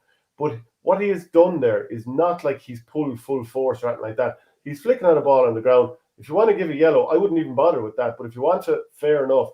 There's no, it is a yellow, Shane, to be fair now. It is. And this nonsense from Ronan Gilson. Wheeled around. He turned the hurley on its side and struck out. It was petulant.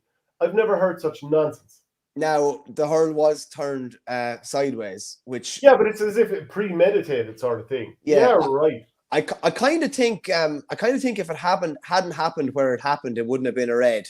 It was right in front of the linesman. I think that probably fed into a lot of it. I think if that happened in the middle of the park, I don't think it would have been a red. I think it would have been a yellow and everyone would have moved on. But I put it this way. I actually don't know, as mad as this sounds, I don't know if the red cards had that big of a bearing on the game because Clonlara capitulated with the 2 extra men. Like, Kildangan get a point to go up. I see Niall McIntyre shared it on Twitter and go and have a look at it. It's an amazing team score where Kildangan make it look like they have 2 extra men. Like, I don't know what Clonlara were doing with the 2 extra men, but they did not make any use of them at all. And just listening to the manager after, it definitely wasn't something they had planned for. But a load of lads seemed to sit back and kind of not take on responsibility or whatever.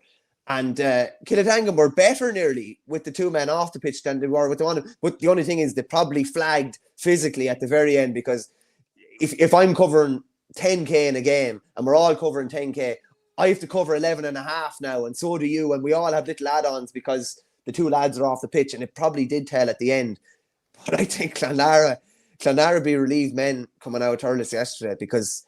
like, that would have been an absolute disaster had they lost to 13 men, and it very, very nearly happened. Yeah, and Kildangan have form with this as well against Borrisoleigh in the North quarterfinal, semi-final, something like that. Borris were down to 14, but they went down to 13 men and won the remainder of the game 6 points to 1 to win. So I was like, surely this couldn't happen again. But for a lot of the game, Clonlara were just so good and should have been out of sight early on. Like, they had a couple of goal chances from Ian Galvin and Colm O'Mara that they really should have buried, and they could have just been out of sight. But as it happened, I was wondering, why aren't Kildangan working the ball around the way they normally would? And we saw them doing a nice few times against Thurles in the county final between the drawn one and the replay. I couldn't understand why they weren't working the ball around. And then when I suppose you have to, when the opposition has got the extra 2 men and you can't just go 90 yards up the field, 50-50 long ball and hope for the best, they then managed to settle down and work the ball around, which I thought was amazing considering how tired the players must have been at that stage. But Michael, we've seen it before, like for example Wexford against Tipperary in the All-Ireland semi-final in 2019, not knowing how to use the extra man. Yeah. So like, do you push up the pitch and therefore leave your backs probably in a like 5v5 in huge space, or do you drop back so that they can't work the ball? I suppose both teams have to react to each other. If you see that Kildangan, and it's tough to get the message to 15 players at one time, because everyone's, got a different head and they're tired and whatever. But like, Kildangan knew that they had to work the ball up the pitch because they were down 2 players. They couldn't just go 50-50. And Clonlara, I suppose, difficult as it is, you probably have to try and adjust on the fly to be like, okay, they're trying to work it short now. We need to put pressure on up the field so that they're forced to blast it long. Yeah. If that means our defenders are going to be in more space and potentially could be in bother, if a good ball goes up the field, we have to sort of press them a little bit higher up the field. Like, we certainly can't keep 2 extra men on our own square, and I'm not saying they did, but you just have to sort of adapt on the fly on in terms of, like, Kildangan are working it through the lines, and at the moment, we don't have an extra man up the field because they're sitting back in our own half. We need to now press up and deal with them at source. Yeah, totally. Yeah, I think you have to see what way they're adapting to playing with 13, and then make the suitable adjustments. Like I'd say, play one extra at the back. They're going to go with probably 5 forwards, maybe even 4. Play one extra at the back, and then push the other fella up, and make it really, really difficult for them to work the ball out, and hope that they're going to hit the long ball, or going to be forced to hit some blind ball down on top of, hopefully, the extra man back there. But they probably got the grips with it at the very, very end to hit the last 3 to win. And it's mad with Dermot Stritch, it's funny this happened against Kildangan, because like when Kildangan won their county final, it was Brian Mallochny that was taken off and then came back on and was a hero in extra time. Dermot Stritch was going to be taken off. Then he ends up getting this great point to win the game. They hit the last 3 to win. We're talking about Aaron Gillane, about his weekend. Like, what a weekend John Conlon had. Been an all-star on the Friday night, and then been man of the match yesterday. Showed absolutely no ill effects of being up in Dublin. Winning a county title there recently as well. Yeah. And who's had a bigger weekend? I got the pronunciation as well. It looked like it's 𝘬𝘓𝘬𝘁 Clonlara was the name of the camogie team, and it's Trúch Clonlara. So we're good for mispronunciations here, but it's Trúch and Clonlara are joined. They won the camogie together, and obviously I think John's partner is centre back, I think, on that, or I think she might have been captain as well. So like, they've had an unbelievable time. They're on a bit of a crest of a wave down there. But I'd say the override emotion was probably relief yesterday, just to get over the line and negotiate probably what shouldn't have been as tricky a situation at the end as it was. But they were able to see it out. And as I said, like, Colin scored, I think he got 2 points in the first half within a minute of each other, 2 different types of scores as well. Like, I'm sure Clare would love to have 2 of him as well, 1 at the back and 1 up front, because he's like, it's amazing, like, a fella that can be so effective at centre back at county and so effective basically anywhere. He was in the full forward line at stages yesterday. He was full back under that dropping ball at the end. Definitely one of the most versatile players in the game at the minute. Now, they will be massive underdogs going into the Munster final. Massive underdogs, because they're coming up against an absolute machine that just will not afford them types of space and latitude that they had yesterday. But a lot of the younger guys, I would say, from Clonlara yesterday, really, really good performances. Names maybe that not as heralded as your John Collins and Ian Galvin. Ian Galvin is so lively as well. He's so dangerous inside. And he had James Quigley in a bit of trouble and had him on a yellow, and I think he fouled him after he was on the yellow as well. He's such a kind of a slippery player inside. But it was a good game, probably tainted by the 2 reds. But as I said, the two reds almost played into Kildangan's hands the way the game played out. And I know that sounds mad to say, but they nearly kind of were able to win in spite of that. Yeah, John Conlon really was exceptional with his 4 points. I thought Colm O'Mara was excellent on the wing, and Colm Moriarty with a couple of points. Michael Clancy at the back, I thought he was also very good. And I'd say Darren Moran, who came on for Kildangan, had that chance with a point towards the sideline at the very end, which would have put them 2 up. I think that was the 64th minute.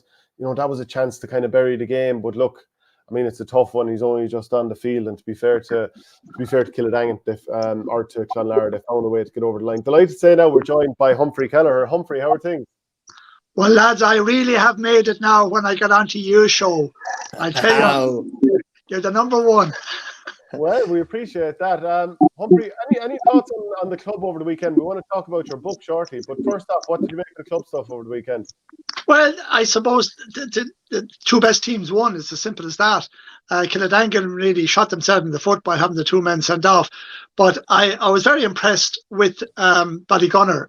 And now they did leave the goal in at the very end, which, you know, put a bit of gloss on the scoreline for the 𝘱𝑚. But I think there's about 5 or 6 of that in the 𝘱𝑚 team on the Limerick senior hurling team, or certainly on the panel, on the greater panel. And you see a team from Waterford, I think it was 2 guys on the Waterford team, and then they were able to beat in the 𝘱𝑚 team. So there's something wrong with the equation of inter-county and inter-club. But Ballygunner have fantastic spirit and determination. It's a pity we hadn't about 5 other clubs in Waterford to have the same thing. We might have a good county team then. Is that a bit of a problem, Humphrey? You're obviously a former Waterford goalkeeper. Is that, like, where do you think Waterford are at the minute? It was a bit of a disastrous 2023. Well, I'll sum it up in one very simple comment, is that the Harty Cup is the big competition, Shane, that you know in Munster for the schools. There are 21 teams in that. there are 7 from Cork, there's 5 from Tipperary, there's 4 from Limerick, 3 from Clare, and 1 from Waterford. Now, how can they compete with that? And when you have teams of the strength of those other counties competing at that level, because that's where it starts. And if you're not able to compete at the underage level at schools, you're certainly not going to be able to compete at the higher level at senior. And that, to me, is one of the major problems. And it is epitomised in the last couple of years. Funny enough, when they got into the All-Ireland minor there a couple of years ago, and the under 21, they won 2 All-Irelands, but it was on the back of De La Salle and Dungarvan colleges coming through and winning the Munster Championship. So there is a correlation between those two, and that's where the issue is. And irrespective who manages them, whether it's Davy or Michael Verney or Shane, it doesn't matter. You can only deal with what you have, the players what you have, and if they are not up to standard, I'm afraid they're not going to be able to compete. Yeah. Humphrey, can we talk to you about your book? I'm just going to bring it up on screen here. So, A Place to Stay. Can you tell us about what was the inspiration for this? So it's the story behind 101 GAA grounds. What was the inspiration that got this book going, and what was it like trying to put it together? It took me 10 years, Shane. I had written a book 10 years ago. I launched a book called the GAA Family Silver, which is really about the cups, and the GAA cups have been presented. So I decided, let's look at this particular, the history of the GAA, which to me, has a marvellous history, but it's not recorded. And I have to say at the outset that this is not a one-man show. It's put as a team to put this together. While I'm the author as such, I had to go around the country, and I had one person from each province. I had a fantastic editor in Kerry. I had a designer from Mayo. I had Dora McAnallen, that you probably know of, in Ulster, that helped me, and I got great publishers in Leinster, in Newbridge. So it did take a team, but it took an awful lot of work. And I would have decided, when I saw that there was very little number of photographs of good grounds available, I decided to go and take the photographs myself. At my age, I bought a drone and I put it up in the sky, and I took all the photographs of all the grounds. Now, it was a labour of love, to be quite interesting stories that I came across by visiting all those grounds, and it was marvellous. And the GAA should be very, very proud of what it has got. It is probably the biggest real estate owner of grounds in the country, and they should be proud of every single one of them. Can I ask you actually just about the naming of cups? It always comes to mind anytime I hear it. But formerly the Munster Intermediate Cup used to be the Sweet Afton Cup, and of course the cigarette company. And I know this is about the stadiums or whatever, but have you come across any other mad names for cups? Well, there was the I suppose the Irish Press Cup. Well, the paper's now gone out of existence. But the very interesting story about, I don't know, Shane, if you know the story about the Sweet Afton Cup, but it was there was a man who played in 1920 with Michael Hogan in Bloody Sunday, Jerry Clonmel man, and he actually worked with the cigarette company Thurles, and they made the cigarettes called Sweet Afton. And Sweet Afton actually is the name of a poem by Robbie Burns in Scotland. And Robbie Burns' sister is buried in Dundalk. So Thurles decided, well, we'll call it name in memory of Robbie Burns' sister. And Jerry Shelley is the guy from Carrick-on-Suir who actually donated the cup. But Jerry Shelley, as I say, I have a photograph in that book of Jerry Shelley and Michael Hogan the day of Bloody Sunday in 1920. So that's where that particular name came from. But there are, I suppose, there's 101 cups around the country that they have been named. And I suppose that was one of the most interesting one. There was the one after the TWA Cup. Now, you'd be too young, lads, to remember what TWA was. It was Trans World Airlines, which ultimately became American Airlines. And they were based in Shannon. And there was a man called Michael Hamilton, Canon Hamilton, wanted to raise money for the GAA. And he actually, trophy, yeah. Yeah, exactly. It's the very same man, Michael. He actually asked the guy in TWA, will you give us a few bob? So he did. He said, as long as you call the cup after TWA Cup, an American American airline, which is now no longer in existence. So maybe it's time, Shane, that we might consider calling it maybe the Shane Stapleton Cup, maybe, or something like that. And I go out of existence. Oh God, no one would want to play for it. I say that, to be honest with you. Well, maybe nobody wants to win it. Humphrey, just on the book, an unbelievable labour of love. You've basically gone through every county ground in the 32 counties across the country.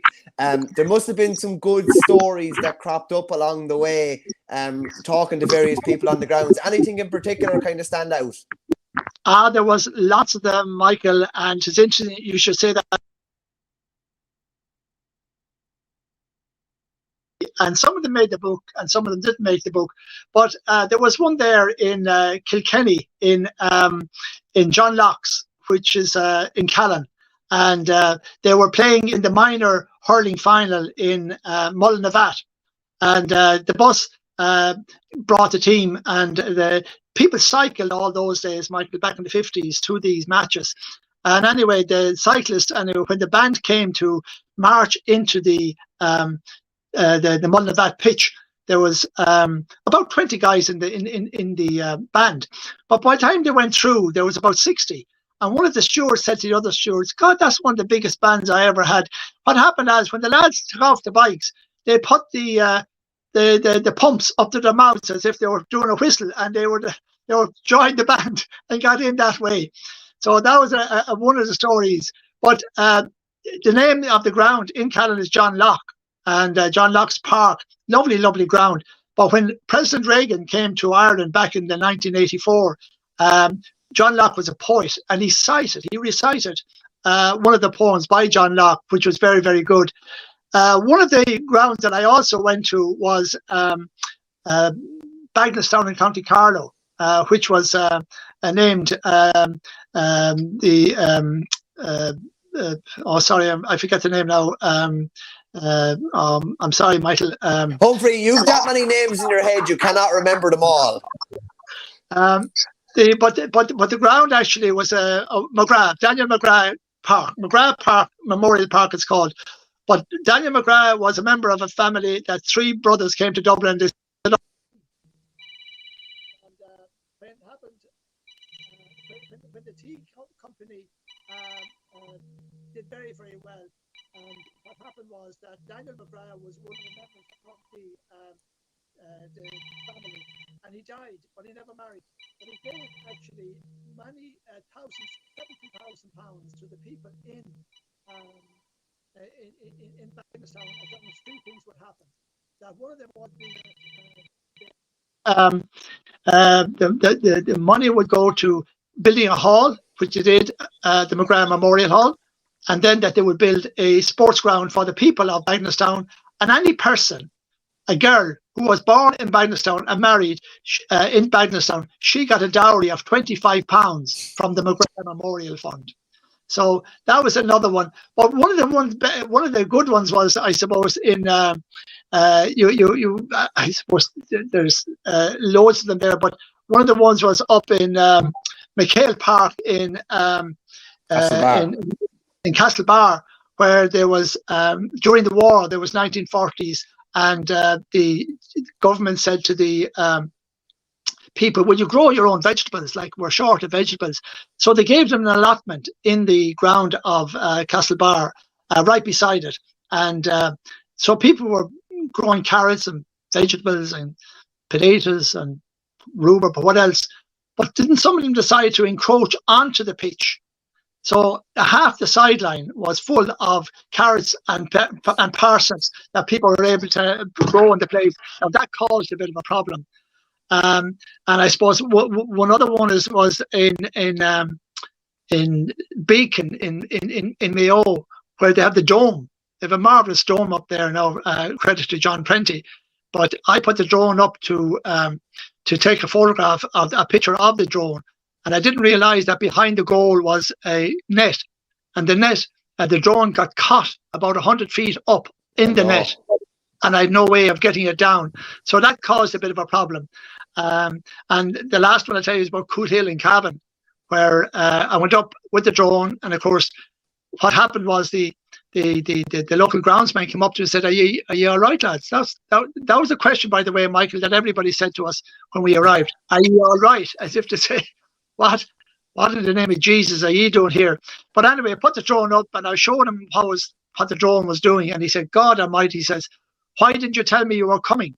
And I said, why? He said, I'd have cut the grass for you, he says. So very important, very important.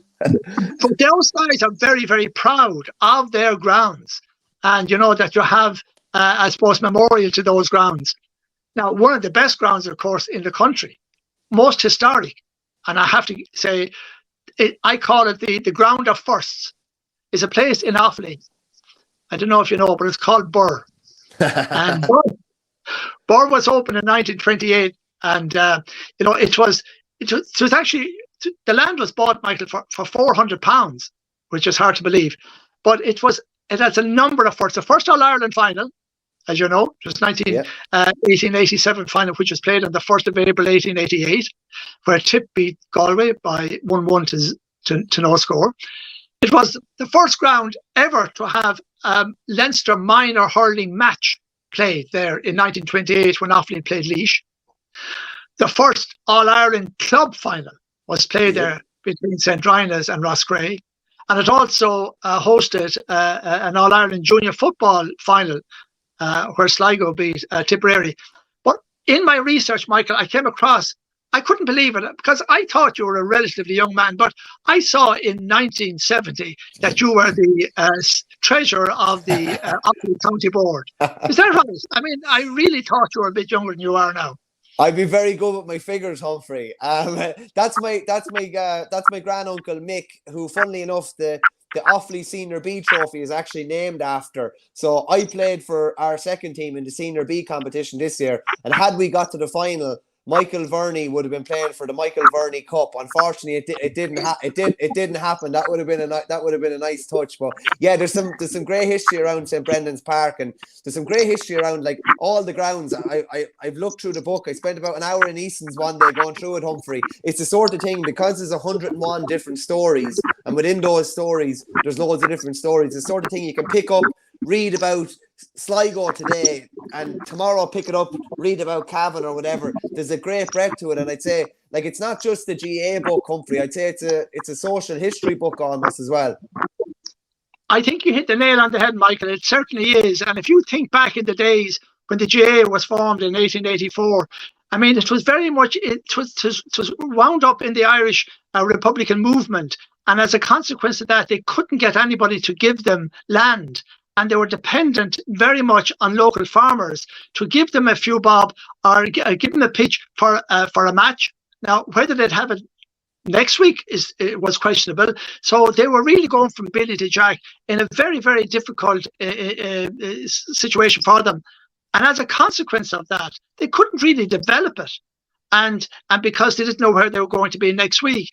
But after a while, they actually, in the 1930s, that people came into power, and there was Pádraig O'Keefe, who was the 𝘱𝘶𝘠𝘠𝘀, and a man called Martin O'Neill and Sean McCarthy. They were the drivers of this. They start off a revolution of giving money to the clubs and the counties to be able to develop those grounds, because what they had to have to raise money in the clubs, they had to have an enclosed area. So therefore, they had to put up barriers or walls or something like that, and that cost money. So they were able to give money to those particular grounds to develop them. And over a period of time, as I say, they were able to raise their own money. And of course, the amazing thing about it is that the amount of work that these people did to raise money themselves, they didn't sit around. I call them the real, they are not maybe the real heroes, but they're heroes of the GAA. The people who put their hands in their pockets. The people who decided, I'm going out and I'm going to run a GAA week, I'm going to run a Céilí, I'm going to have a draw for a heifer, I'm going to draw for a car. All those people, that's how they raised the money. And that wasn't easy. And now these grounds, Michael, in my view, is they're woven into the fabric of local society. And, you know, and the grounds themselves became what they call a place of pilgrimage. they went after the big match during the day. They went on to the Munster final. Where did they go to the Munster final? They went to Thurles. Where did they go to the Ulster final? They went to Clones. Where did they go to the All-Ireland final? It was a day out. And all of those particular grounds have a strong attachment to those people who go to it.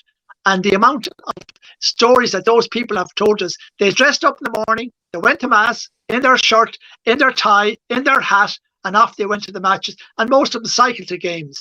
So it was a rich tapestry of people who actually went to those particular games and enjoyed the day out. What's the club on the front cover? I see a comment from Richard Hogan saying it's a Kilkenny club.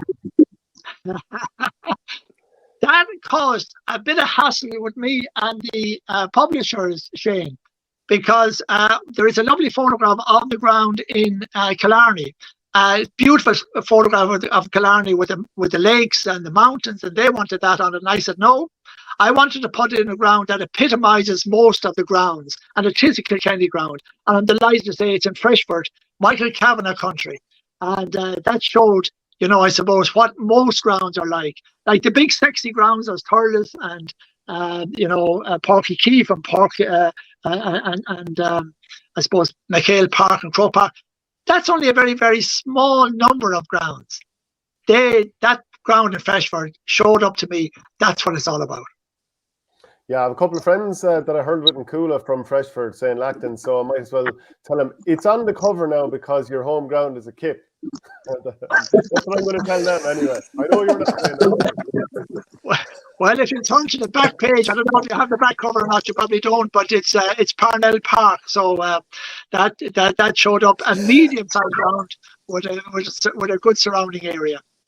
Actually, and seeing as you mentioned Dublin, you were appointed Dublin manager in November 2003, or somewhere around then. Anyway, can you talk to me about what it was like taking over a Dublin team? Like, you had been involved with Naomh Marnogue up in Portmarnock at the time. What was it like getting involved in Dublin? Was there hope for the future? Was it a case of sure I'll go in and give it a crack, or what was it like? Well, to be quite honest about it, Shane, the reason I was asked to take over Dublin hurling in 2004 was that nobody else would do it. It was really a tough scenario, but what I did find when I went in, there was a lot of changes had to happen. I had to really bring in a whole new ethos of training, of coaching, of the hurleys that they were playing with. I had to go down to Mullinahone and Tipperary to get hurleys down there to make sure that they were playing with decent hurleys. There was no ground. We were worse than the teams going around the clubs looking for various grounds. I didn't know where we were going to be training the next week or the following week. We had no such thing as a backup of physicality, upper body strength, any of that. We were just in the third division in terms of preparation.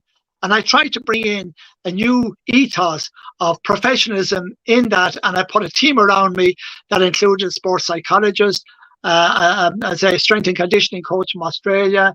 I brought in Jim Kilty from Tipperary. I brought in Byrne from Tipperary. He played for Mullinahone as well.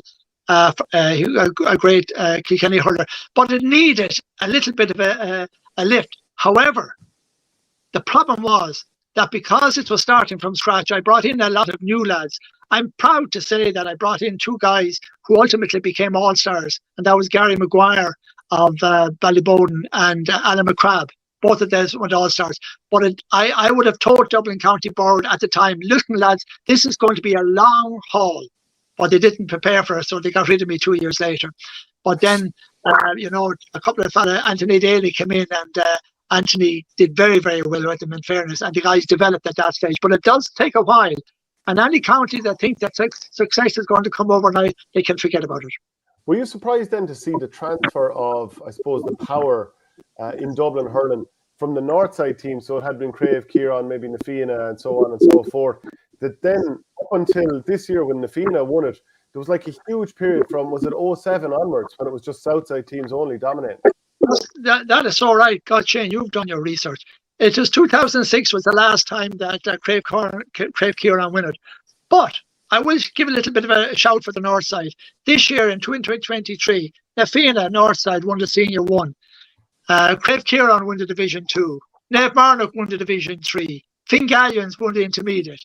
So I think that has turned around on its head a little bit. Now, I don't know if they can sustain that, but I'd love to see teams like O'Toole's, Craig Kieran, and St. Vincent's coming through, because Dublin hurling needs those. But more importantly, lads, what Dublin hurling needs is a huge review of the coaching process in the county. We do not have enough of good coaches. Like Dublin hurling, in my view, they have kind of accepted a level of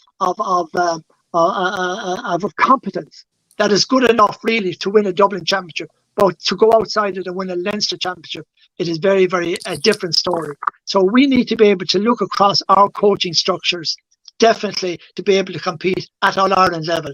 We have the last All-Ireland one was 1938. The last All-Ireland in it was 1961. By the way, there's only one Dublin man, Jim Byrne is his name, has an All-Ireland medal. And when Dublin won 6 All-Irelands, they were all cultures, like myself, that actually were on those teams. So only one Dublin man. And that's sad. A sad indictment of what's happening in Dublin. And I just feel that we need to look at the coaches. But there is talent, like, you know, having managed Whitehall for a year as well, I can see raw materials there. Pitting hurling against football within clubs across the board is obviously not making it too easy either. Like Humphrey, I was calculating that the dual players who would play at the top end in both teams, or even if they're playing lower, they could have about 40 games between league, championship and challenge matches in the space of 9 months. So I don't know how that helps you year on year to sort of hone a hurler or hone a hurling team.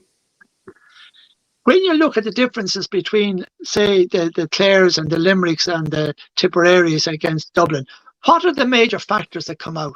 I looked at the Clare match this year. I looked at it again when I was coming on with you, because I tried to do a little bit of research when you're dealing with guys like yourselves who know everything about hurling. Good man. Keep massaging the egos, Humphrey. Keep massaging.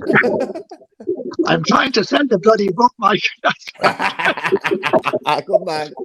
No, but there are three, and you know this. I mean, I'm not educating the people who know it, actually, but the physicality, when you saw the match against Clare, Tony Kelly ran through the Dublin defence and scored 2 goals. Just left the guys in their wake. Davy Fitzgerald ran through and caused 2 goals to happen. We don't have the finesse or the ability to be able to read games as quickly as we should during the game. And that comes down to what I call mental fitness, of the ability to take the right decisions, to cover off. Another match they played against Kilkenny this year, they played it down in Nolan Park. They walked the ball out of the fence with a sharp puck. It came down the right-hand side, ran into a roadblock. John Donnelly picked up the ball, didn't move 2 feet and put the ball over the bar. And I said to myself, why is that happening? And that is the type of bad decisions that we have made over the years. Not getting rid of the ball quickly enough, running and doing the wrong things in terms of striking. But the first touch is about 70%. And to be winning All-Ireland, you need it at 95%. And that is maybe the differences to some degree. We work very, very hard indeed. And there's nothing that Michael O'Donoghue left unturned to try to get this team. But if you don't do the right things on the day, you know, if your ball isn't coming up the first time, if you haven't got pace, do we have anybody with real pace in Dublin? Do we have anybody who is real strength? I'm not too sure. Maybe Owen O'Donnell, maybe Paddy Smith. But after that, lads, there's not an awful lot you can say that would get on near another county team. You were involved, Humphrey, in the Blue Wave, I think 20 years ago, or maybe it's 21 years ago at this stage. What's the getting numbers? Hurling in Dublin was the big thing then. Now you're talking to me, it's way more. We have the numbers. It's about quality now. Yeah, it was the blueprint for change, Michael. The Blue Wave came subsequently, but it's the same idea. And what we have to do, we have loads of children playing hurling, but we have to show them how to play it right. You know, and it is, bending down to pick up the ball first time. I went out to a group. I've gone to lots of schools and places like that. And I asked them that. I hopped the ball in front of my tennis ball, in front of each of them. And I asked them to get it into their hand as quickly as possible. Shane, what did every child do? When I hopped the ball in front of them to put the ball into their hand as quickly as they can. They probably tapped it on the ground before rising it. I hopped it in front of them. But everybody put the hurley on to catch the ball. I said, why didn't you catch it in your hand? Exactly, Michael. That's what they do in Offaly. And that's what we need. And by the way, I ended up playing for Offaly one day, just to let you know. I have a cap for Offaly. But anyway, that was a long, long time ago. But, you know, and you see, why would that child put the hurley out rather than the hand? How would he have done in Cork? How would he have done in Limerick?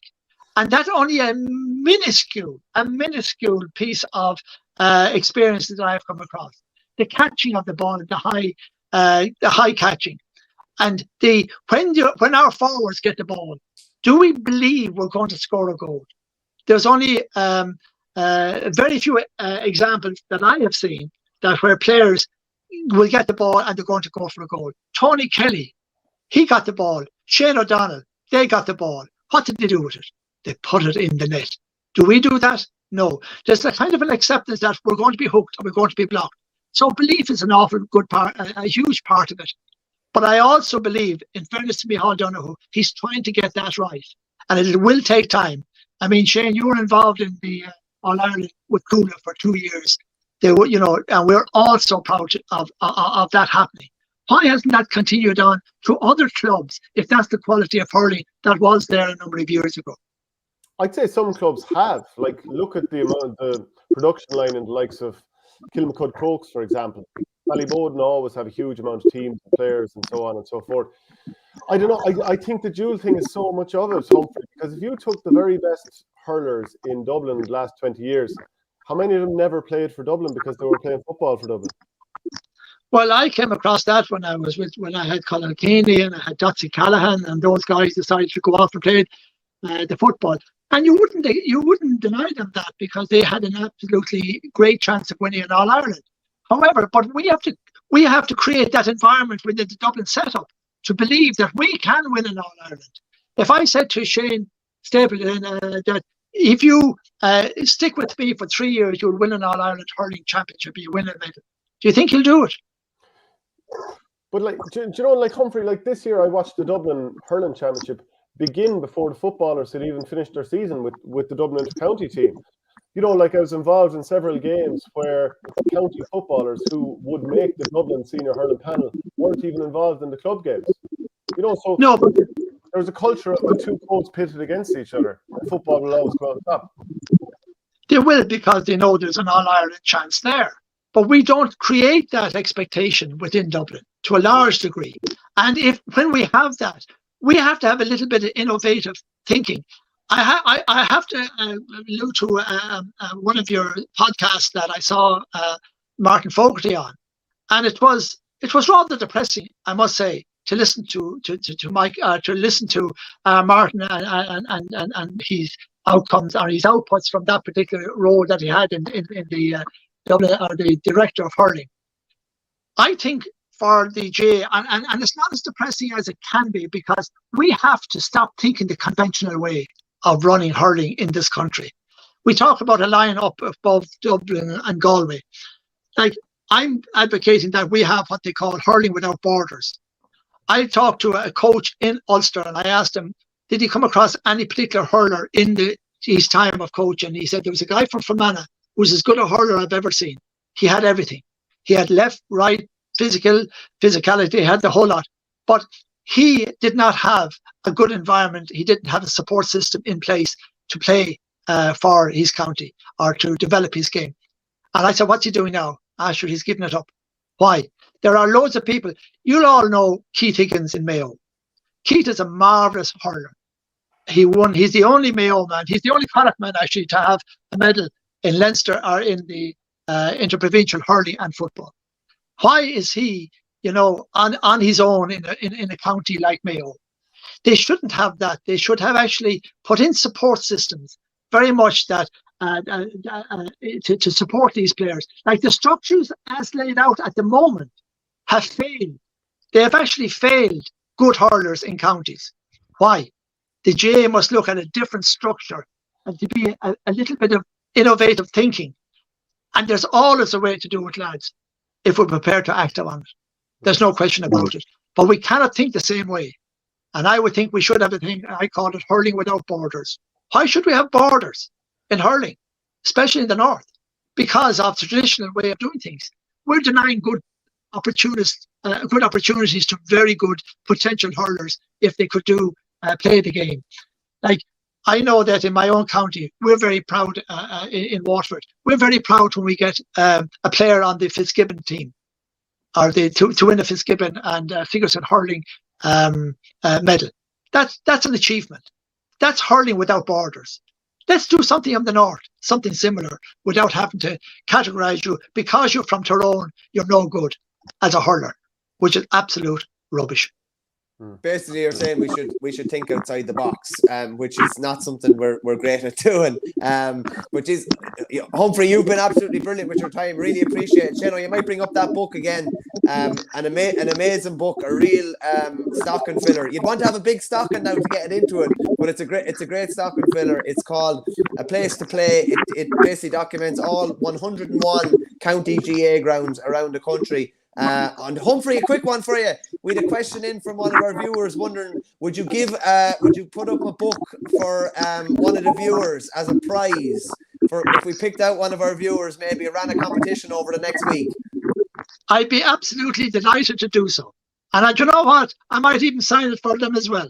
Oh, good man. That's the job. Lovely. Thanks for that, Humphrey. I really appreciate it. Great stuff, Humphrey. Thanks for your time. Cheers, Humphrey.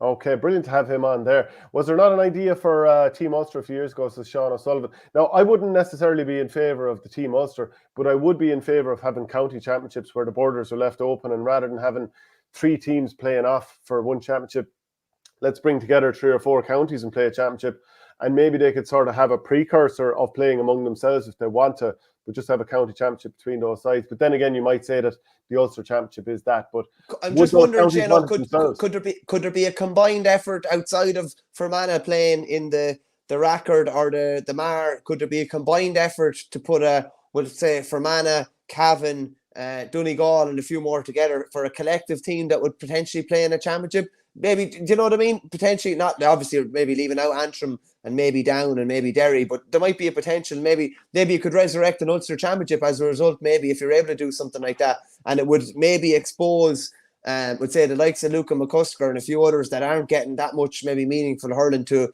higher standards and that type of thing. It's something that's worth looking at. What the model at the minute is definitely not working anyway. That's the best way of putting it. Well, look, we're trying to give as much of a platform as we can to this situation, and like assuming that others can follow suit and give them that platform, they can tell us how they would like to take it forward. Like, we're talking about these ideas, but we don't know if those people, is that what those people want to think would bring them on? Would they like some sort of combined championship among, sort of breaking down border lines and all that kind of stuff?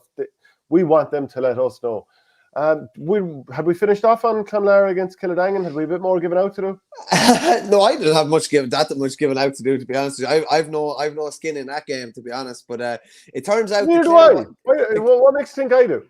You do, because it's tip related. You always have a skin in the game. But the Clare boys were right anyway. They said Clonlara would win that game, and by hook or crook, and even if they had extra personnel, they were right. And funnily enough, they always give out that they don't get any of the big decisions or anything like that. The 2 major decisions definitely went in their favour. Yeah, in 1997, of course, against Tipperary, they got a wide that was basically ruled in their favour as well, so they can stop with the whole poor us sort of thing. But to be fair, they got a brilliant turnover later on for that score, and you know what? We're going to credit Kildangan for getting a couple of those brilliant scores working up the field, especially the finish from Alan Flynn late on. That helps them get ahead. You have to say, well, look, if that's what got them ahead, you can't criticise them for trying to play it out from the back and getting turned over. So that's just the risk. And to be fair to Clonlara, maybe they did adjust and maybe they got their reward for that. But like, why you'd say Kildangan, so brave to come back and get in a position like at 13 men to get a couple of points ahead later on, you'd have to give huge credit to Clonlara to be like, everything is going, sideways on us here.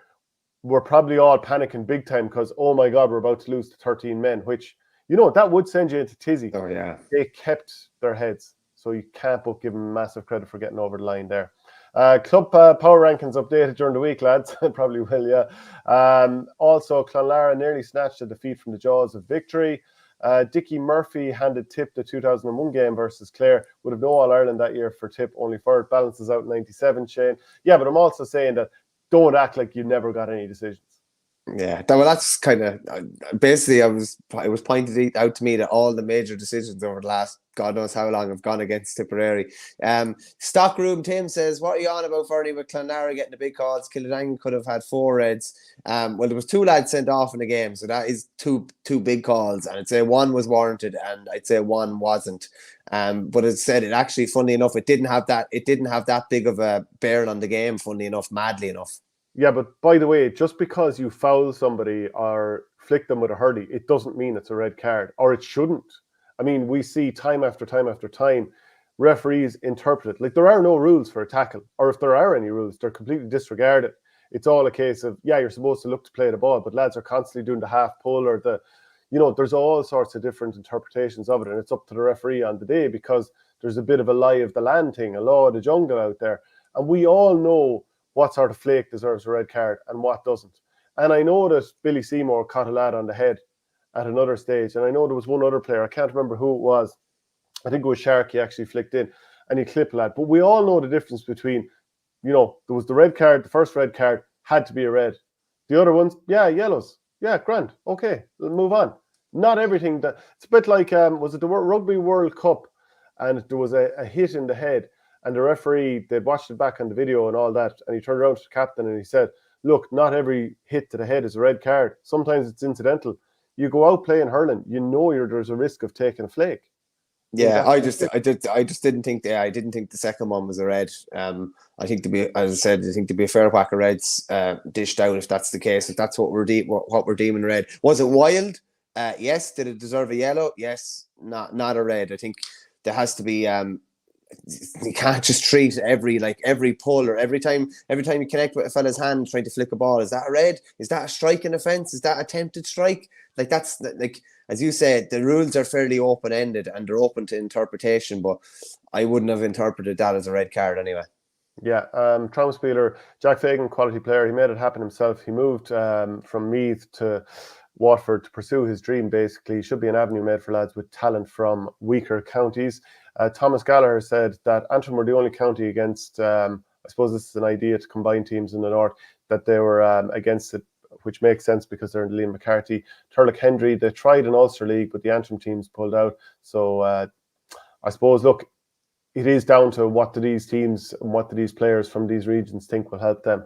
We'll move on to the Munster Intermediate, which of course used to be called the Sweet Afton Cup. Although no, that was probably the inter-county one rather than the club. Castle Lions, they beat Crotta O'Neill. So that's the third tier in Cork, which is probably called the Cork Super Premier, whatever, most convoluted name going. Castle Lions from the third tier beat Crotta O'Neill's, who are the senior champions in Kerry. That was 222-218 after extra time. Corofin of Clare beat Drummond Athlacca of Limerick. So it's going to be a big final there coming. But Castle Lions, they kind of absorbed a bit of a rush from Crotta O'Neill's late on. And they've obviously done very well to get through there. Shawnee McGilligan, he scored 1-2 for Crotta O'Neill. Shane Nolan, 6 points. Jordan Conway, 1-4. On the other side then for Castle Lions, you had 1-2 for Liam Ducey. David Morrison scored 12. Alan Fenton with 1-11. And Colin Spillane, of course, who we had at a coaching clinic before, he scored a point as well down at the other end of the field. You might go through the Corofin at Drummond Athlacca. Yeah, Corofin ended up 4-point winners. Gerald Kelly with 8 points, 5 frees. Micheál Kelly 1-1. David Reedy, who we'd obviously know very well from Limerick, particularly this year where he started his first All-Ireland final, he finished with 10, 9 frees. In the Munster Junior Hurling semi-finals, Fina Kilmeedy beat Banner from Clare, 20 points to 16. So, funny enough, Shane Meehan obviously mustn't have been on the frees from the start for the Banner. He finished with 4 points, 1 from a free, but Niall Walsh hit 5 frees for the Banner. Diarmuid Coleman was the main man for Fina Kilmeedy. He finished with 13 points, 8 of those from frees. And on the other side, St. Catherine's of Cork had a big win over Ballygunner from Tip. It finished 2-17 to 11 points. Matthew Mulcahy with 1-4 from play. Brian Mulcahy 1-1. Sean O'Donoghue 4 points. Pretty comprehensive win there. So it will be in the Munster Junior final. It'll be Fina Kilmeedy Limerick against St. Catherine's from Cork. Up in Ulster, Satanta had a right good win. Satanta from Donegal over Middletown to Fina by a point. 111 to 13 points. And they will play Éire Carrickmore in the final. They had a 411 to 115 win over Craigengickham. So Setanta from Donegal and Éire Carrickmore. Carrickmore is Tyrone, isn't it? Tyrone. Yeah, Tyrone. So they'll play in the final. And in Ulster Junior final, Castleblaney had a 216 to 115 win over St. Junans and Letterkenny. Yeah, we'll move on to the football then. Garrett McInnes's reaction to the question about Mickey Hart. So it was just more of an awkward answer than anything else. I don't think he was in any way trying to disrespect him, but you know, he's going to get a few extra laps of training surely for that, or at least slagged by all the lads. Yeah, it didn't come across great, did it? Like, he had to probably know it was coming, like, and he just said, there's a lot of excitement in Derry about the appointment of Mickey Hart, and just like, of course. It's like, of course. It was just peculiar. I don't know what type of character he is, but maybe that's kind of par for the course, but it was definitely an unusual reaction, shall we, to say the least. Yeah, but can you imagine, look, obviously Derry and Tyrone are huge rivals, but you go home and you talk about, oh, Mickey's going to be great and all this kind of stuff, and then you're like getting slated from everyone at home. So I'd say he just did, you know, because of the rivalry, I'd say he just didn't know how to react, and maybe he wasn't prepared for it. Maybe so. Maybe like you're so preoccupied by everything else and all the crack and all the, you know, whatever, and even just getting the award that maybe he just hadn't thought about it. Yeah, I thought it was funny as well.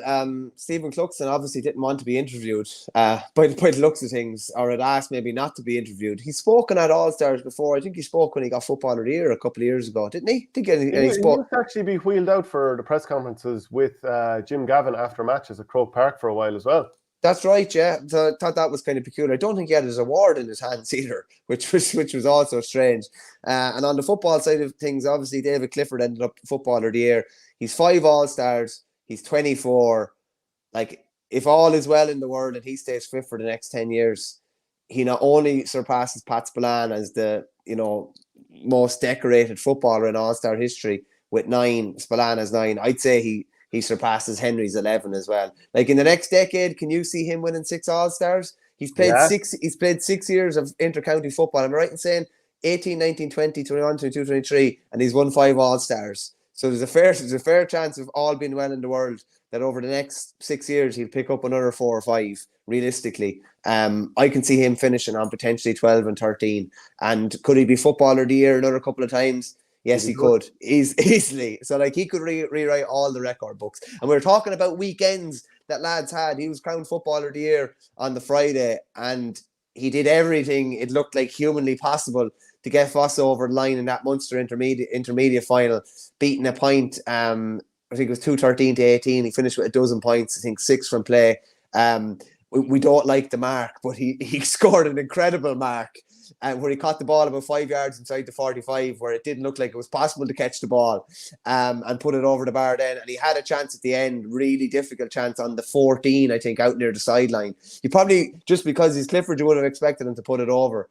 But in fairness, they were kind of chasing the game, most of it, never really ahead. And who were the players? Was it Milltown Castlemaine? Milltown Castlemaine will play senior football next year, but they got two really good goals, and kind of went for the throat when the 2 opportunities arose. And as good as Clifford was, on the balance of play, they were probably a small bit better. Yeah, Brendan Casey with both of those goals there. Like, brilliant win for Milltown Castlemain, who also had Éanna O'Connor scoring 8 points. Like, superb. See the point from about 60 yards. I know he had to win that his back, but it was a fair score. Yeah, it was crazy. But like, surely Daddy's got to call him up now. Jack O'Connor's his father. You got to call me up after that one, Daddy.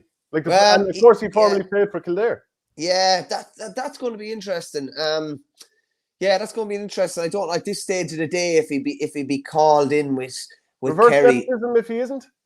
Well, like, that's basically Kieran Kingston and Shane Kingston, and he kind of admitted that if there was a call to be made, Shane would be left off when he was Cork manager. So I'd say at this stage of the day, I'd say they're probably looking at 23 or 24-year-olds rather than the boss's son. Ageism as well. Reverse nepotism and ageism. Potentially, yeah. Potentially. These are big accusations.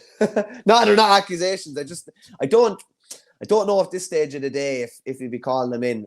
We probably would need to see him. Probably need to see him play senior football and see how he goes. Would say, how would he go against East Kerry or how would he go against Mid Kerry, rather than maybe go voting on or judging on Kerry Intermediate Championship. Yeah, well, best of luck to them at senior level next year. And who knows if there's a rejig. Like, I think there is meetings pretty soon in Kerry to see will they change it to 10 teams at senior level rather than 8 or maybe 12 or something like that. They definitely need to increase it. And actually, how will they even determine it? Because do Fossa, by dint of getting to the final, go straight up?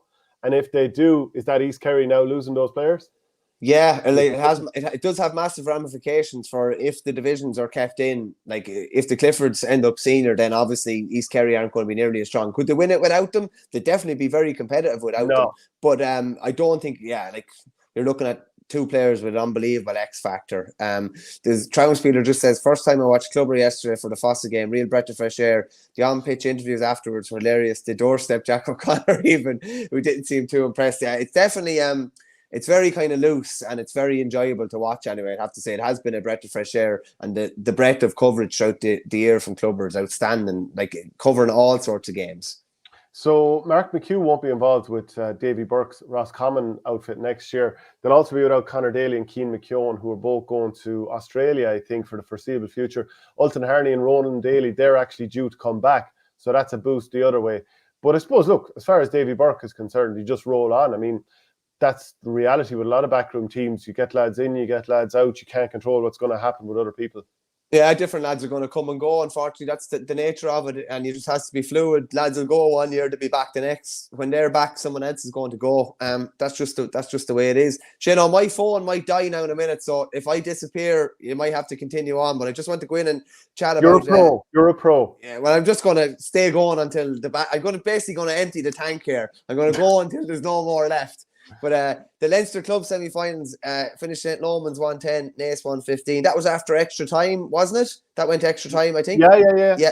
Dara Kerwin's goal, and I don't know if you saw it, but it was a real throwback, old school, high ball in, probably around the 21, and he finished it to the bottom corner. He's ended up with I think he had 1-6 from play, had he? Yeah. Absolutely outstanding. And as you said there in the notes, he damaged someone's windscreen kicking 1 point, so it obviously went over the Dunn Stores end, went through the windscreen, and some fella took a picture of him holding the ball with Naas written all over it. But he was scoring points for fun yesterday. I just think it's only a matter of time before he's doing this regularly at county level. We've seen glimpses, but we probably haven't seen it consistently enough. And now we have Naas in a Leinster Club hurling semi-final, and they're in the football final. And currently down for a double header. I think I think I saw a word put out that if Naas get into both finals, one will be pushed back to the 9th, one will be played the 2nd, and one will be playing the 9th. So I think they have kind of allowances put in place. But an amazing thing, I know there's not a massive overlap of players, but it's still an amazing thing for a club to be going that well in 2 codes. Whereas last year for Brian Sheehy, it wasn't put back when Kilmacud Crokes were in a double header. So I'm sure he has rights to feel a little bit sore over that. Just personally, look, maybe it didn't affect the results on the day, but I mean, what's good must for be the must be a bit of stroke. Someone must have a bit of stroke. Shane Dempsey scored a great goal for Lomans in that game as well, buried into the bottom corner. John Heslin, who's playing out midfield, he scored 4. But look, to be fair to Naas, they seem good value. Alex Byrne, he scored 3 points as well. The other semi-final in St. Mary's of Ardee, they really did put it up to Kilmacud Crokes because the Dublin side were 10 points ahead at half-time, and they reeled them fairly much back in, and I think it was down to just 2 points with a quarter of an hour to go.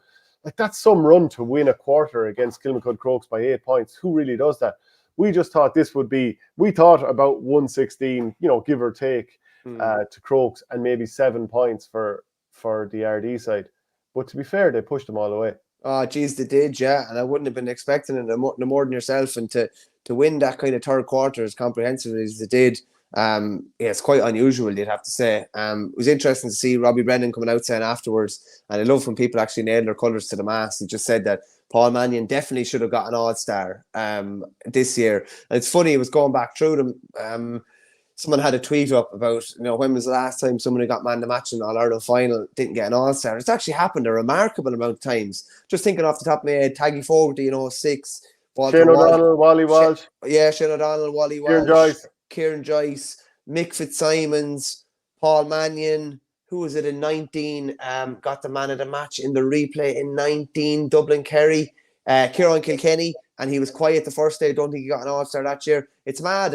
It's mad how it goes. So there's obviously Mannion probably would have been in for me, to be honest with you. Enda Smith, though, I wouldn't be denying Enda Smith. What a body of work he's put in over the last more than probably a decade. And good to see the All-Star selectors kind of thinking outside the box. There's not too many players that haven't made an All-Ireland quarter-final that have been selected as an All-Star. And that's Roscommon's first All-Star, I think, since Francie Getting back in 2001, I think, yeah. Yeah. Just the scorers for Kilmacud Crokes. Dara Dempsey, he got the goal. Paul Mannion, 5. Shane Cunningham got 1, and Shane Walsh got 5, 2 of those from play. On the other side, Liam Jackson scored a point. Kieran Keenan got three marks, actually, which is remarkable enough. Jonathan Commons got 3 points off a freeze. Ryan Mooney got the goal. In the Leinster Intermediate semi-finals, Scully Connell 2-11, Rathkenny 1-14. Game ended up being won on penalties by the Dublin side, Scully Connell. On the other side, Allenwood of John Doyle fame from Kildare, they beat Ballygunner 2-17 to 1-9. So that means it'll be a Dublin Kerry or Kilkenny final. Then the Leinster Junior Football semi-finals, Glyde Rangers beat Man of War. That was 9 points to 7. And much of the scoring there was done by Conor Dolan, 4 points, 3 of those from frees. The other one, Kilbeggan Shamrocks lost to Milltown, 116 to 2-6. Then the Connacht Football semi-final, you might run through that. I will. If I'm still here. Same, like we kind of flagged that this would be tight, and it was tight, and Bridget's were lucky to come out of this still alive. It finished St. Bridget's 1-7, Mohill 8 points. Far from a classic game, but I think Brian Stack being able to return from injury late on was probably crucial for Bridget's. He obviously wasn't able to start. Eamon O'Hara deployed his Mohill team in a very defensive formation, even in the first half when they played with the aid of a ferociously strong breeze. I think this is the sort of game that Bridget's were just happy to survive. Ben O'Carroll was kept very quiet. He just got 1 point, and that was a free. Keith Byrne did very well for Mohill. We all obviously know his prowess. He finished with 4, 1 from play. It was probably going to have to be this type of a game for Mohill to win, and they made it very, very competitive, very, very dogged. But Bridget's ultimately booked their final place, where they will play Corofin, who had a 4-point win over Ballina, which you might go into. Yeah, well, first off, though, let's get our goat of the week out of the way in case your camera fades.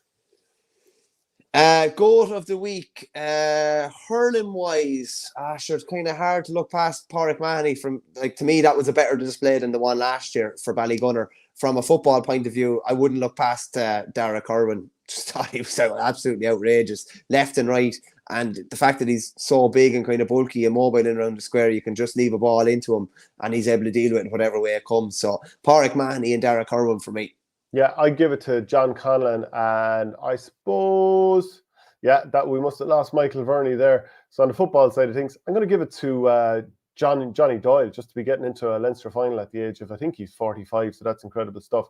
The other semi-final then, I watched Corofin beat Ballina, 16 points to 12. For long spells, Corofin were dominating the game. Now, the wind was huge in the second half, so that helped turn things around. And I thought Ballina were actually going to turn it around because they were getting scores from Evan Regan. Now, he didn't get them from play, but he got 4 from frees and 1 from a mark.